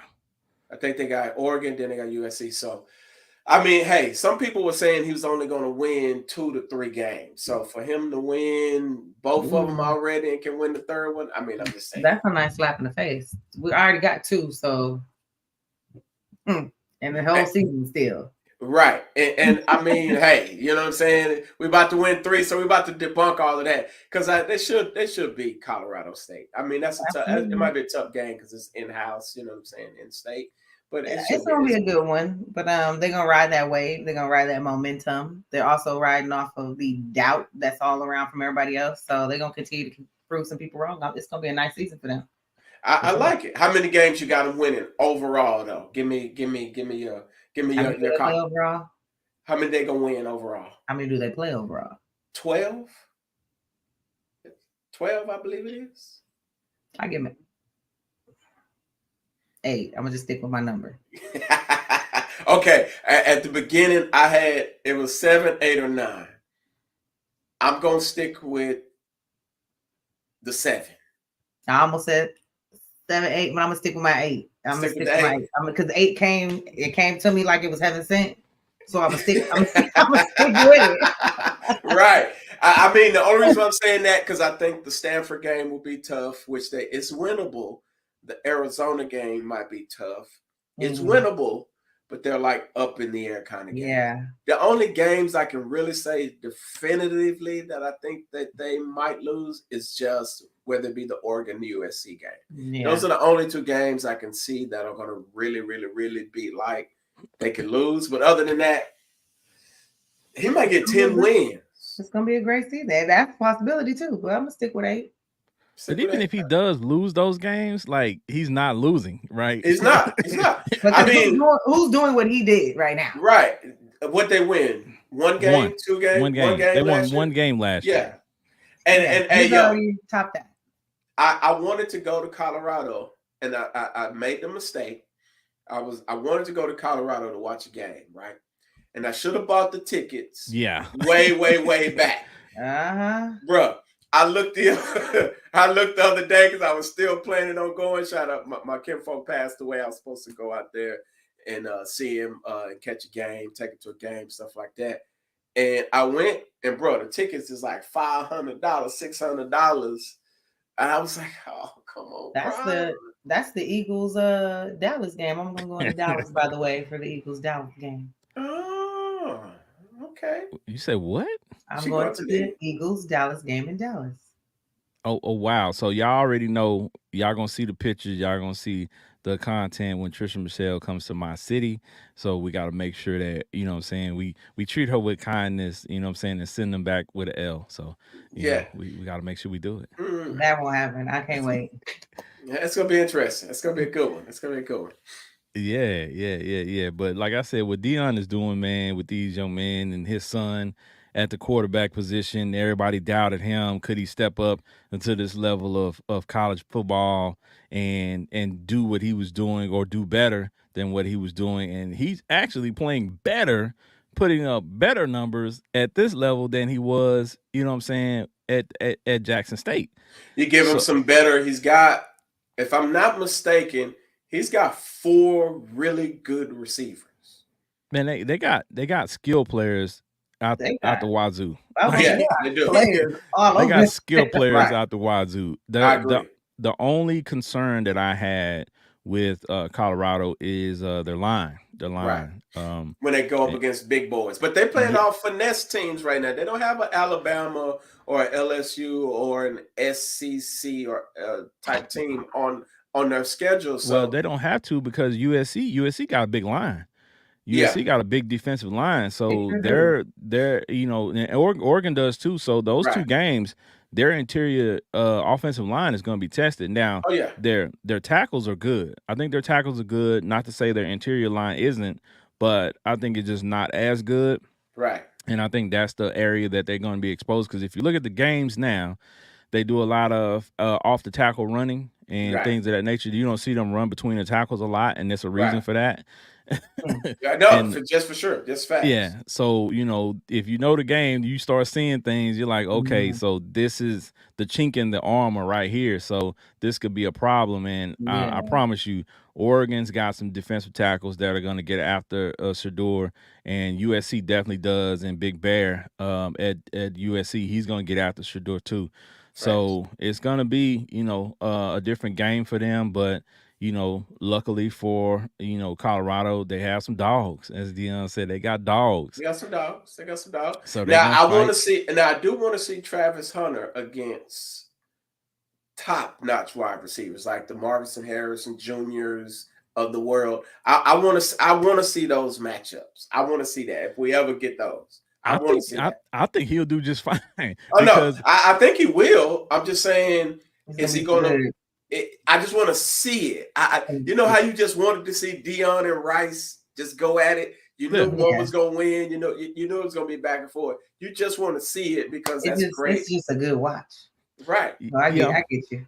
Yeah, but Travis Hunter's doing something otherworldly because that man's got to be a freaking alien, man. Yes. To be playing both sides of the ball and to be playing the level of football that he's playing is outstanding, man. And it's something that I think we haven't seen in quite some time. Like somebody do it at this level, like he's doing it, man. At that level is the thing. That's 100 plus snaps a game. 100 plus. That's a lot. Yeah. It's a lot of football. I want to know what he's probably on the LeBron nutrition plan. Hey man, or something because he got to be on something, man, because his nutrition, his body and body, man, his lungs have to be on another level. His lungs have to be made of Kevlar or something. They I don't know, man. And you still on the field, crazy. But hey, I want to see the top matchup wide receivers, top cornerbacks. I want to see it. I want to see the best D lineman go up against the best left tackle, right tackle. That's the stuff I want to see. I want to see that. You just want to see some good ball. I get it. That's it. Yeah. And the way Shador is balling right now, you can't really say Caleb Williams is doing way greater than him. So that will be a good matchup to watch. Right, that'd be a good matchup to see too. So yeah, them going head to head is gonna be. I think it's gonna be fireworks. So we're gonna definitely see, and I'm looking forward to what Colorado is doing. And I'll also say this: a lot of people have been saying that they can't understand how all of a sudden all these people became fans of Colorado, bandwagon. Yeah, for the first time in my life, I can say I'm a proud bandwagoner of Colorado because I want to see Dion be successful. Let me say, I let the nephew Wagner go, but I'm rooting for the black coach. Yes, say what you want. We watching Prime, and I still may just pull up to a Colorado game. So I'm just saying. I'm just saying, I got to see one. I got to see the stadium. I've never thought of doing it, but just probably in honor of my cousin, just kind of going out there because we were supposed to go to a game out there. So hey, look, we got a black coach coaching. Right. We got to go out there and see it. Go in person. Right. Yeah. I want to see it. Go be a part of that. And I think what's flying under the radar too is a lot of people forget that he's got an amazing coaching staff, right? Oh yeah. He's got an amazing coaching staff, so it's not like he was just, as they say, arrogant. Dion, he knew he couldn't do it on his own, so he went out and got some of the best and brightest, assistant coaches that could actually, that he could coach just say, at that okay, level. Right. coach your position. Let me worry about the game plan and everything, but I can trust you to handle your job. I don't have to micromanage and do all these things, and that's what makes and that's what makes him able to be, such a great, head coach and do the things that he's doing, because the head coach, you're not supposed to be like we say, deep in the weeds over here. You're the master motivator. You know what I'm saying? And that's exactly what he does. He is a motivator. That brother, that's a preacher, man. I'm telling you. No, now that for sure. Yeah, he got him ready about your day to go ahead and run some errands. Yeah, like they say, he got them boys ready to run through a brick wall for him, and that's what it's about as a coach.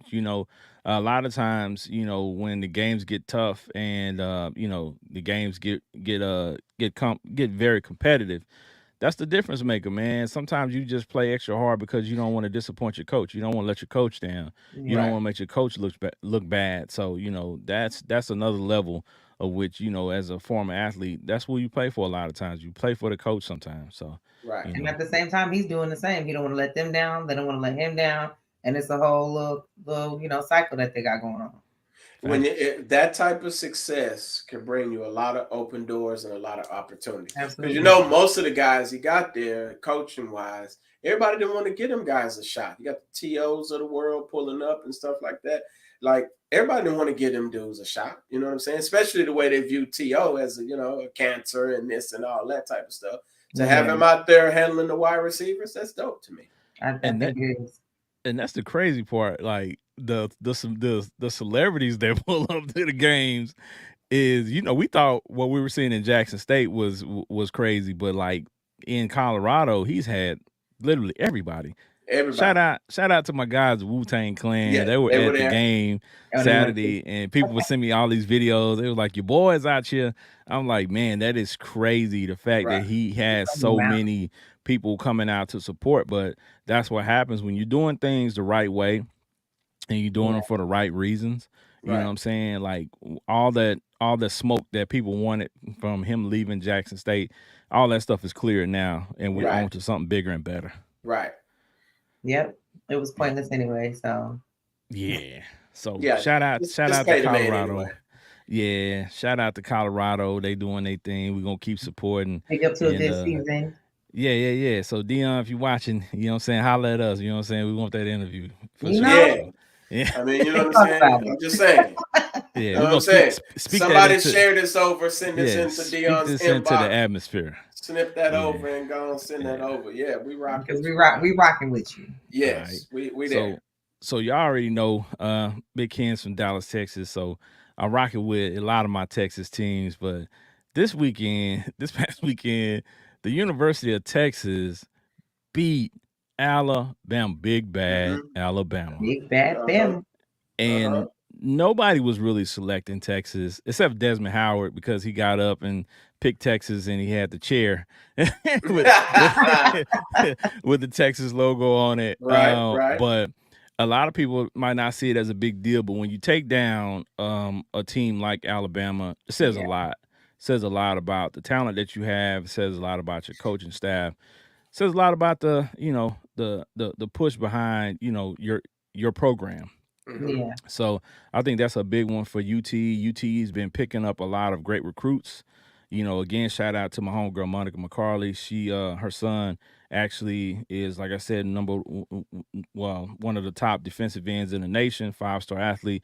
He committed to UT. So with the talent that they already have, the guys they got coming, I mean, they're gonna be top team for some years to come, because they should be, man. They're the top team in Texas, really. Yeah, you know what I'm saying. The Longhorns should be on the map more than the other teams. They've kind of been pushed to the back a little bit in the past few seasons. Yeah, I think a lot of people have been looking at Texas A&M as being that premier team in Texas. Right. But no, I think it's still going to be UT. I hate that UT and Texas A&M don't play each other anymore. But hopefully in the next few years, we can get that rivalry back going. Once they go through all of this reshuffling of the Pac-12, ACC, these teams are going to start going to where all the TV money and everything is. It's bound to happen again, because it's just too much money to be made for a Texas A&M game. That's for sure. Facts. It's just too much money to be made. Yeah, so shout out to UT for shutting down old Bama. Man. And Bama's quarterback is whack. That's a whole nother story, but hey. Okay, talk to us about Bama's quarterback, Jalen Milroy. I mean, he don't see the field, bro. He's a big guy. He's big, athletic guy with a cannon for an arm. But as Benji stated, I feel the same way. I feel like good. he doesn't read the field very well.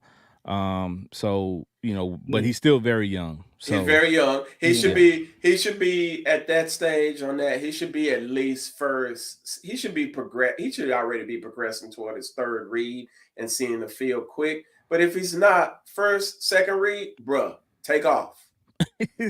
Yeah, because he's a load. He's a load to bring down. Definitely. Yes. When that boy took off, he was like, "What? Wait, why wasn't he doing this the first half?" And I'm like, hold on. Because I don't know much about it, but I'm just watching. You watch, and I'm like, hold on, why is he hanging out in the pocket like he Tom Brady or somebody? Something within him spoke, okay, and he finally moved them legs. You better do something, right? But yeah, he just doesn't read the field well, and that's bad for a quarterback, especially since he's got really good wide receivers.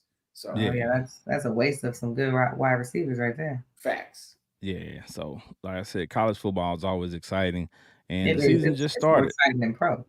Yeah. So I actually watch more college football than I do pro football now. So I have to agree with that. So continue to bring you joy and tidings on Saturdays. Saturday, I'm not lying to you. I'm enjoying having all these apps and stuff because you can watch literally any college football game in America. Right. Literally. Like, I don't care if it's HBCU, if it's, saying Power 5, you can watch any team play. So enjoy it, people. Yeah. Enjoy it. Because when this time of year is gone, we're going to all be like, oh, man. Football season is over. Man, every time we gotta figure like, dang, what did I used to do on Sunday? And shift your whole life. Yeah, and then when basketball is gone, it's like, man, you know what? That's the time when you start doing other stuff. Finding time when you find you a good book. Find you a good book. And find a hobby. Yeah. All right. We're going to shift gears again. We're going to go to the big boys now. Big boy football, the NFL. That means not for long for some people. No at this time, it's definitely fun, but not for long for a lot of these guys because this is, the season just started. And so fast start. Well, for the end of the football, for the end of the preseason, that spells the end of football for the season for a lot of guys because they get cut. Facts. So I was watching a lot of the behind the scenes footage for a lot of these organizations, and to see these guys get cut and to hear their stories and things like that is something that I think is missed by a lot of people. So they don't get a chance to see the business side of it. You know what I'm saying? Yeah. They just see the polished, end result on Sundays or, Mondays or Thursdays when the games come on. But they don't see the behind the scenes effect of these guys that don't make it. And it's not to say these guys are not talented. Right. But sometimes it's just a fact of you're not a good fit for that team. For that team, yeah. Yeah. So I've seen I think it's Isaiah Land. He came out of Florida A&M and good player, but we just didn't have a slot for him. So we cut him and somebody else picked him up and signed him like the next day to their active roster, not to their practice squad, to their active 53-man roster. So I'm like, yeah, I mean, one man's trash is another man's treasure, literally. Absolutely. So, but the talk of the NFL, it's sad news. Well, yeah, but the talk of today has been Aaron Rodgers. My God. I had to show this picture because if you look at this picture, if you look at his foot, is that his calf sticking up? Or is that a pad? Yes, that's his calf. But look at his foot planted and his foot is planted and bent, which means if you see his calf is flexed like that and his foot is bent, that means that Achilles tendon is torn. Right. Now Right. So you know what's interesting though. What's funny is his left tackle hadn't practiced all preseason, wasn't healthy, wasn't ready to play, and it actually made him play that game. And guess who gave up that sack? it's But tough, we got to man. watch the whole play again to see if the left tackle had anything to do with it. I mean, he had block who was supposed to be on that kid Perry who did the sack. Was there a miss? That was it. That was miss it. block? That was his responsibility. Yeah, so that was tough to watch, and you know, Yeah, if you tune into the show, y'all already know I cringed when I saw it because I had the same injury last year. I tore my Achilles, so I know how it felt. I know how it looked because I've seen Kevin Durant tear his, and I was watching that game live, and you see the calf muscle kind of jerk in a way that you already know that Achilles tendon is popped. And when you see that muscle coiled up like that and the leg is not flexed, that's because the Achilles tendon is not tight. It's just popped. So that means that muscle just coils up. So it's a lot of things that indicated that. And a lot of people hit me up automatically and it was like, Ken, I know you saw that. I know you know if that's a torn Achilles or not, because I'm like, yeah, he tore his Achilles, man. I hate to say it. Right. And I hope that's not the case, but it's definitely what I thought it was. And then this morning, they confirmed it. So, you know, when he sit down like that, and you stand up and you sit down and you can't walk, yeah, we knew it was. Yeah, for sure. And some people think that because, you know, of course, when it happened, he didn't scream and roll on the ground, and there was not this. I didn't either. Like I was, you know, I ain't comparing myself to Kobe by any means, but I was like Kobe when it happened. I was playing basketball game. I stopped. I felt it, and I looked around to see if somebody had kicked me because that's how it kind of felt like somebody kicked the back of my leg. And I started taking a couple of steps, and I noticed, okay, yeah, my Achilles gone. Like I could feel it. You know what I'm saying? So I just walked off the court. Got my gym bag, got my keys. And he's like, I'm out of there. And everybody was like, you good? I'm like, nah, I'm not good at all. I'm out. Right. And I walked off the court, drove home, and, you know, was in pain. But, you know, not everybody's experience is the same because somebody, you know, there's certain people who have that, you know, that injury and it's just like, oh my God, it's just excruciating pain. Right. So, but yeah, I mean, sometimes there's no rhyme or reason to it. Just especially if you're getting older, just try to make sure you're stretching and make sure you target your calf muscles to strengthen them. Especially if you're older and you're participating in sports of any kind or doing anything like that. Like Benji says he's explosive and he's almost 50 years old. Man, I hope you're working on your calf muscles, my brother. Man, we stretch every day. Strengthening. Every morning. Yeah, that's what I'm saying. Stretching is cool, but strengthening is gonna be key too. Because if you don't strengthen that calf muscle and that area of your leg, man, you put yourself at risk, and you could be doing anything. You know, you could be put somebody car could break. I seen a video of a dude car breakdown, and dude was pushing a car that broke down and snapped his Achilles. Yeah, the angle that you push with your foot flat. Yeah. So it's tough, man. It's tough to watch that, man. But you know, shout out to the Jets, man. I watched their Rodgers gonna retire though. Yeah, I think so. I thought the same thing last night. Like this gonna be it. Yeah, but that deal he got. I think at 40 years old, man, it's tough. It's gonna be tough to come back from that, man. Your body, I think so too. Your body's not gonna be the same. And I don't think we're gonna see the same Rodgers. Well, yeah, and I've been telling people, man, when you have an injury like that, it's not even just the physical; it's the mental, the mental aspect of it too, of you having the confidence in your leg to do what you need to do, and he's gonna be, you know, chasing. And I don't think he's ever torn his Achilles at all as a pro. I know he's been hurt, but I don't think he's ever torn his Achilles. Nah, he hasn't done that. And when you at a quarterback position and you're having to run from, you know, big fast 300-pound men. I don't know. Yeah, I don't know if you want to, you know, try to come back from that. So, you know, shout out to him. I mean, you know, if he tries to do it and if he's able to do it, it'll be a great story to follow. But if it was me, man, he's had a great career. He's definitely going to be a Hall of Famer, and I would go ahead and call it a career, man. Just recover, focus on recovery, and just retire, bro. Yeah, you got kids and stuff at home. You got family. Go enjoy them, man. Go enjoy. Yeah, you did the time. Facts.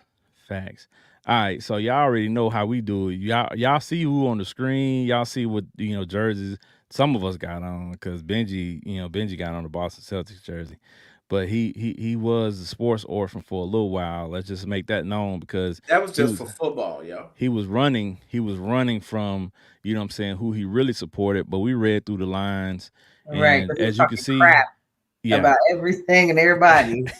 I enjoyed that space though, because I can talk about anybody. And that's the thing. He enjoyed that space because he didn't want to lay claim to a team, because he knew his team was not who they used to be. Right. So, no, my team been to the Super Bowl before any of y'all, besides Patricia's just not going. Yeah, but before that, they weren't the team to be running around with. Yeah, facts. Yeah, I mean, they've been good for quite a while. They just haven't. They only made it to the Super Bowl once. They've been good for quite a while. Well, here's the thing. I just didn't really care. Here's the thing. All right, so are we? Because I'll just say this. Y'all see what I'm repping? 214 Dallas, all day, every day. It's my city. It's where I was born and raised. It's where I still am. So I'm gonna represent Dallas. You know what I'm saying? Forever. But there seems to be a different set of rules for Dallas than other teams, because we often, as Benji says, he likes to joke about Dallas Cowboys. I told him before the show, hey, when haters wake up in the morning, the first thing they do is they put that Dak in their mouth. You know what I'm saying? They wake up with that Dak in their mouth. Hey, Dallas, y'all better have that on a T-shirt. I'm just saying. Man, and it's like, okay, why do... I understand it, you know what I'm saying? I understand that, majority of NFL fans, for real, are Dallas Cowboy fans. You can go anywhere in this world and just a Dallas Cowboy fan. Right. So you guys are America's team. I understand. The NFL goes. Yeah, and I understand the smoke that we get, but like I tell people when I have a conversation with you about sports and we're talking about football and we're talking about the NFL, let's level the playing field here. People are quick to say, well, you all ain't been to a Super Bowl. Well, there are teams who have never been to a Super Bowl, and they have fans, and you have teams that have never won a Super Bowl, and they've been, but they got fans. So you have a lot of teams that have won Super Bowls, but it's been forever since they won them. Right. So, like, what's the difference between them and us, right? I mean, y'all just make for easy content, bro. No, it's the target on y'all back. Y'all are America's team, and a lot of people got a problem with that. I think that's what it is, and it's like the expectations for Dallas is always, not from us, from others. Jerry Jones. Well, no, it's from others. I'm telling you, every year they expect Dallas to be in the mix. Because if you can walk around with the name America's team as your nickname. And we didn't we didn't give it to ourselves. They gave that to us a long time ago. Jerry Jones be saying Super Bowl every year for the past 20 years. But I mean, he should. But what I'm saying, but that's what I'm saying. Like, who starts out the season not wanting to get to the Super Bowl? So he's just doing his job. That's the ultimate goal. Like, that's what every team should be targeting at the end of the year, is to be in the Super Bowl. So when people say, well, Dallas Cowboys fans, I always think they're going to the Super Bowl. Every team should think they're going to the Super Bowl. All of us think we're going and hope to go, and go or don't go. Right. That's just how all sports go. You got one thing to go. You play to win the game. You have one job, and the ratings are easy. The ratings are easy though. Like, people gonna watch for sure. People watch Dallas Cowboy games religiously. Like, they hate the Cowboys, but they gonna tune in. 2 reasons: either they for you or they want to see you lose. Facts. They gonna tune in for the loss. Facts. Hey, right, and they were waiting the other day, and they didn't get a chance to see it. What they got to see was a brutal beatdown. They got 4 quarters of ass whooping. I can't believe the Giants. I lost in fantasy because of that madness. I'm just saying, man. Like I told Trisha Michelle, man, everything that could go wrong for the Giants went wrong. Man, that was horrible. And it wasn't even the Cowboys offense that did anything. They just sucked. How do you miss a field goal that close? Like, well, hey, hold on, hater. Game jitters. Hold on. I don't know. Hold on, hater. Well, the Cowboys offense didn't have to do the heavy lifting because the defense did it. I know. Defense put in that work. And if you're a good team, like, the old school Ravens used to be, their defense did the heavy lifting. So because offense will sell tickets, get going, defense will sell games. Yeah. So if your defense is balling out of control, that takes the pressure off your offense. And that's the formula for a Super Bowl winning team. That's been proven, right? The only team that bucked that trend was the Chiefs, and that's simply because they got Magic and they got Magic running the point. You know what I'm saying? I mean, they got Magic Mahomes. I mean, it's not a lot of quarterbacks out there doing what he does. Did he say Magic Mahomes? Not a lot that can do what he does. Man, he throws some of the wildest passes from weirdest angles that I have seen a quarterback throw, and he does it consistently. So I'm watching the documentary on them on Netflix, the quarterback deal. The quarterback. Yeah. And have you watched it? Yeah, I checked it out. So just watching like his training and what they do with like making sure his body is just open to like twist and contort like that. Like he puts the work in to do what he does, and even they say he's the top 3% or something like that can even move the way he does. Yeah. He's an alien. He's another alien. Yeah. See, guys like him and Travis Hunter and some of these guys make you believe in Men in Black, because I'm like, right. Wait a minute, bro. Like, did you just do that? Huh? He talked like a little alien too. Yeah, I just came out to the field and I like him, but that voice is special. I just threw some touchdowns, man, and we just want to play good as a team. Sound like a frog in his throat. I just be like, wow. I was just as surprised as everybody else. When you're that good, and you listen, you can't say much of anything about the brother. Yeah, man. So, but I had to go on my little rant for a second, because I think that, I know trolls gonna be trolls and people gonna be people, but at the end of the day, I'm a reasonable guy. Some of the stuff is, within reason, and I get it. But, I'm like, some of the stuff is ridiculous. And I'm like, yeah, you sounding like a hater right now. Benji falls into that category because he's a former Cowboy fan for sure. He grew up around a lot of Cowboys fans, and he did like the 49ers when we was kids. I'm not gonna sit up here and deny that. But he did like the Cowboys as well. Like I was forced into that life. My mama, my brothers, my cousin. How you look like, what you look like rooting for the 49ers, and you 10, 11 years old. Man, I probably got thrown out the house at that time. Well, either way, he was a Cowboys fan. So, he has a soft spot for the squad in his heart, and that's why he talks about it so much. But y'all make for easy content, bro. Oh Lord. And you get boosted ratings when you throw the Cowboys name in there. Ask Stephen A. Smith. That's true. That's true, because the 49ers don't have that type of push. Don't have that actually type of, don't. If you put their name on any, they really don't. It don't go far. No, it's not. They're not even in the top 5 of most wealthiest teams. You got Cowboys, you got the Giants. Most of the NFC teams, Giants, the Commanders, Washington, all that, they all up there when it comes to the 9 billion, 7 billion, 6 billion, sports teams. So yeah. So what do you think about that too? You're talking about the Commanders. They got new ownership, and they got a lot of new staff and stuff there. So do you think that that's gonna make a difference in that organization? You're gonna see them winning more? Magic Johnson has a knack for getting groups together to get teams to win. So I eventually think that they will win, but ultimately NFL is about players, bro. You got to get the players. Yeah. If you can get the players, they got Sam Howell now. We don't know if he's going to be a good quarterback. The defense is pretty good. I say give it a few years, but they're going to have a cool season but they're going to need some time to build that cohesive player staff, unison. Right. But it's a good move in the right direction for a better team. Especially have a brother on the staff, a minority owner of an NFL team. That's dope. So we'll be rooting for Magic Johnson, sure enough, no time soon. No, you definitely see the won't. Cap is putting in the word to be that's trying to be come in for what's his name? Aaron Rodgers? Yeah.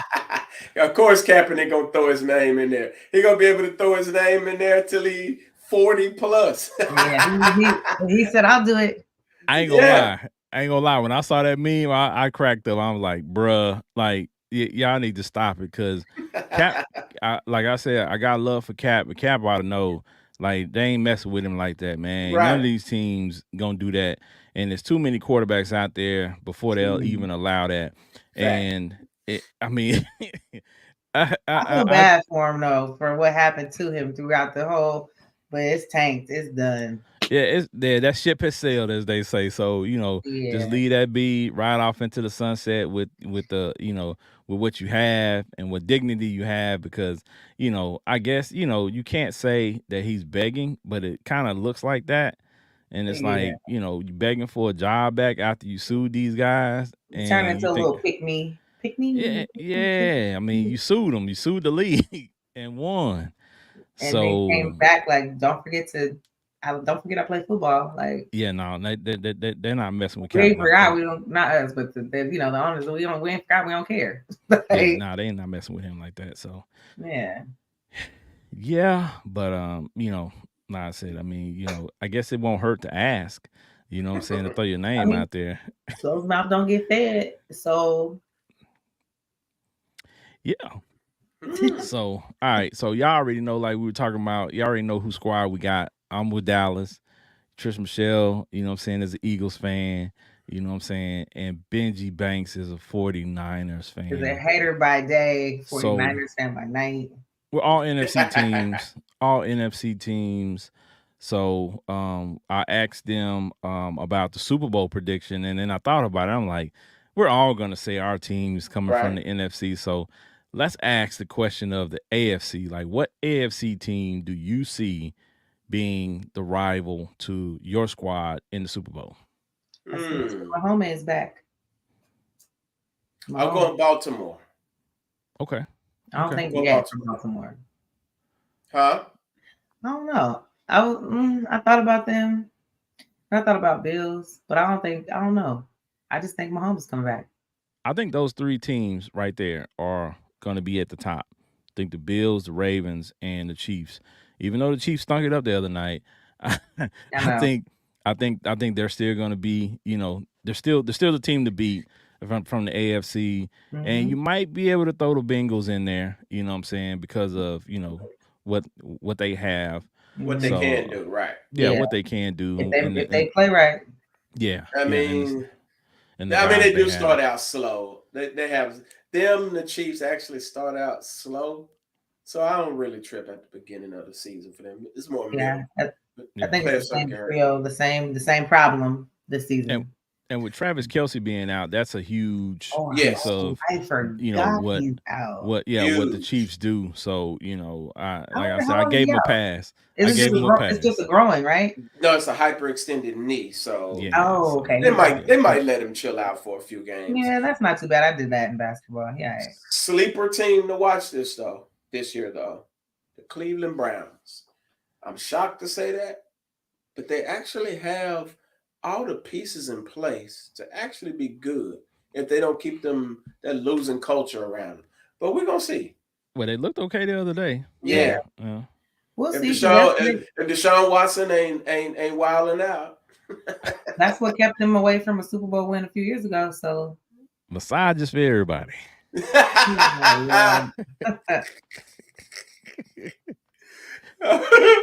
More than massages, nigga. Hey, man. Oh, just make sure you're happy before you leave. You know what I mean? Stress relieved. He throwing money on the table. Oh, man. Yeah, like he had a stripper joint. He got it. But yeah, I think this NFL season is going to be some parity. I think in years past we've kind of had a good idea of who's going to be there at the end. But I think for the first time in a while, Like there's gonna be some games that are gonna be played, and people are gonna be shocked at the end results Like of the some of these Rams win games. Yeah. on Sunday. So I'm like, just be on the lookout for some surprises, folks. Right. Because I think as they say, I think the NFL wrote this stuff in the script, and What the next week's script looking like? Yeah, they want some parity. Tom Brady going to the Jets. Man, if I'm Tom Brady, I'm not coming back at all. At all. After what just happened to Aaron Rodgers, that would make me not want to come back even more. That was from the heavens above that said, "Sit down." If you even thought about coming back. Facts. Hey, I got 30 million for you to come back for 1 year. He don't need it. Hey man, that's a heck of a risk, man. And with him, his legacy, would you want to come back and tarnish it? You know what I'm saying? Because again, we go back to basketball. When Jordan came back, his years with the Wizards weren't bad, but they weren't to the level of Chicago years. Right. So people look at those years as trash when they really weren't. You know what I'm saying? But for what he was trying to do, he was trying to help his organization. So, he figured he would get out on the court and try to help him from that aspect. And it just didn't work out. Right. Yeah. So, it just was what it was. But if I'm Tom Brady, I'm done. Right. He bet not. I got Super Bowls. I'm a first ballot Hall of Famer. Like, he was at New England's game the other night, chilling in the skybox with the owner. You know what I'm saying? Having a great time. Honored. That should have been the last time he stepped on the field. Yeah, like don't mess it up, Tom. Like, right. Go chill with your partner Jordan somewhere, and y'all just kick it and y'all do y'all thing. You know what I'm saying? Right. Light them cigars up. Yeah. And go chill and have goat talk. You know what I'm saying? I dig. So yeah, so leave that alone. But yeah, it's gonna be an amazing season. I'm glad when we're able to do these episodes about sports, because we're all sports, we're all big sports fans, but we rarely talk about it, you know what I'm saying, on the show. Yeah. But we have to, take an episode, here and there to talk about some sports, because we have so many other topics that we have to cover with you all that have nothing to do with sports. Facts. So we know y'all don't need nothing, y'all don't need no help with the sports piece. You know what I'm saying? We just like to come and talk to y'all about it because it's something fun for us to do. But, we got a lot of topics coming for you all that's going to be helping you all. That's going to be very interesting. And we like to talk about things, even with the sports stuff, that, spawn conversations where you can take the conversation from the show and continue it after the show. Continue the next day with your friends. Mm-hmm. And then you can tell those friends to tune in to the show every week so you can hear what we're talking about that week and what guests we have. Right. Yep. So we gave you a lot tonight, and we appreciate you all locking in with us, for these past couple of hours. But we got to bid you a fond adieu. So, Patricia Michelle, talk to the people before we get up out of here. What is up, y'all? No, it's exciting. I love when football comes back. Y'all know.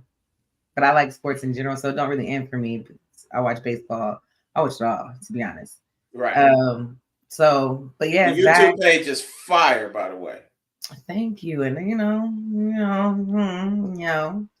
but y'all can find me on Instagram at Trisha_Michelle_YT. Fly Eagles Fly, of course. You can find me on YouTube at Trisha Michelle, but also you can always find me at the Fiyah Session on every single social media platform. Follow us, make sure you hit the alerts, hit the bell, make sure you know when we're on and what we're doing and what we're talking about. But yeah, that's where you can find me. Big facts. And y'all, I'm going to point this out.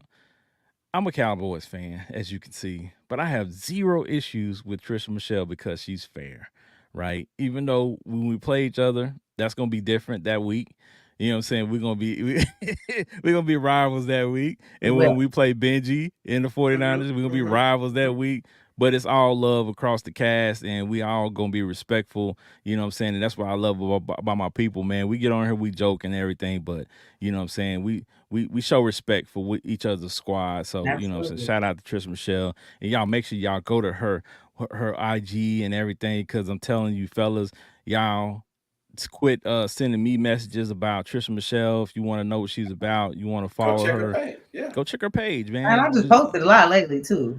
go support her. You know what I'm saying? Yeah. And her ventures. So, you know what I'm saying? Go do that. But that's what's up. We appreciate you, Trish Michelle. Appreciate you. Benji Banks, the man, the brand. Talk to the folks before we get up out of here, man. Man, you know me. Y'all can find me. I'm clowning around on Facebook. About to turn that to a whole marketing page. So ain't gonna be hard to no more clowning on there. We're gonna get like, you know what I'm saying? Just gonna start marketing. That's it. IG BRB4701. Go in there. We're just marketing on there. So we're just doing, you know what I'm saying, the basic stuff right now. We're gonna hit you with some more stuff, some dope stuff coming up, some great stuff coming up, some more events, some more of this, some more of that. So just tune in, keep locked in, keep checking the Fiyah Session out, keep coming back and checking us out because we're gonna keep growing. So it's gonna keep happening. Yeah, y'all already know. Grow with us. Yeah. Oh yeah, definitely. We appreciate you all support. We appreciate all the comments tonight. There was a lot of them that we couldn't get to, and there was a lot of them that were like very, very wordy. So I would tell you all to go back and look in the comments on YouTube as well as Facebook, because you will be entertained. You will be entertained. Some of them I couldn't read. I'm like, oh, okay. But yeah. I'm about to go to the comments. Yeah, I was like, all right. So yeah, but go back and check those out, and continue the dialogue in the comments as well as with your people. And y'all already know y'all can catch me at Big Ken's Comedy on IG, Big Ken's Comedy on Twitter, Big Ken's Comedy on Facebook. Y'all can catch the Fiyah Session on all social media platforms. Just type in FIYAH and session, and we'll pop right up. Y'all make sure y'all go to the YouTube page, like and subscribe, and share that son of a gun, because we are growing. We need your support. Yeah. We need that love, and we appreciate all that you got going in your lives, and you take time out to come kick it with us. It does not go, undeserved. So, we got big topics coming up. We got topics coming up talking about adulthood, all grown up. We got that topic coming up because let me tell you something. As kids, we had an idea of what we thought adulthood would look like. And it looked a little bit different. Couldn't wait to be grown. Yeah. Mm-hmm. Yeah. And we're gonna get into it. And we also got an episode coming up about astrology. So that's gonna be very interesting. Benji brought that subject up, and I hadn't been really into the astrology thing, but I see y'all are into it, so we definitely gonna talk about that as well. We're gonna talk about it. It's gonna be interesting. We're gonna mess with y'all signs a little bit. Absolutely. You know what I'm saying? So because some of y'all depend on that sign stuff. Yeah, some of y'all depend on that sign stuff a little bit too much. But it's gonna be all right though. We're gonna mess with y'all signs. Because I'm a Sagittarius, I breathe like this. I breathe. I'm you are right about it too, because folks will say that. I'm a Virgo, and this is why I like this. But it's gonna be dope though. Like, great. Yeah, y'all. The concept is. I want to know y'all signs in the comments if what we talking about relates to you. Is it true? Right. Yeah, it's gonna be dope. Y'all better show up. We're gonna be talking about all that. So I need y'all to be thinking on something. I'm gonna give y'all some homework. Right. So we're going to have that astrology topic maybe a couple of episodes from now, so you got a little time. But I need you to figure out which astrology sign has the biggest back. Let us know that. Figure that one out and let us know per capita. You know what I'm saying? The biggest back per capita. So, you know what I'm saying? Let that know. But we also, like I said, the next episode is going to be all grown up. We're going to be talking about our experience as adults. And it's going to be some funny stories, I guarantee you. So you don't want to miss out next week. Tune in live. Jump in the comments as you did this week. We appreciate you showing love once again. And y'all already know what we do. It's the Fiyah Session. Peace. Holla. Thank you for joining us today. Please follow us on all social media platforms. Just search Fiyah Session.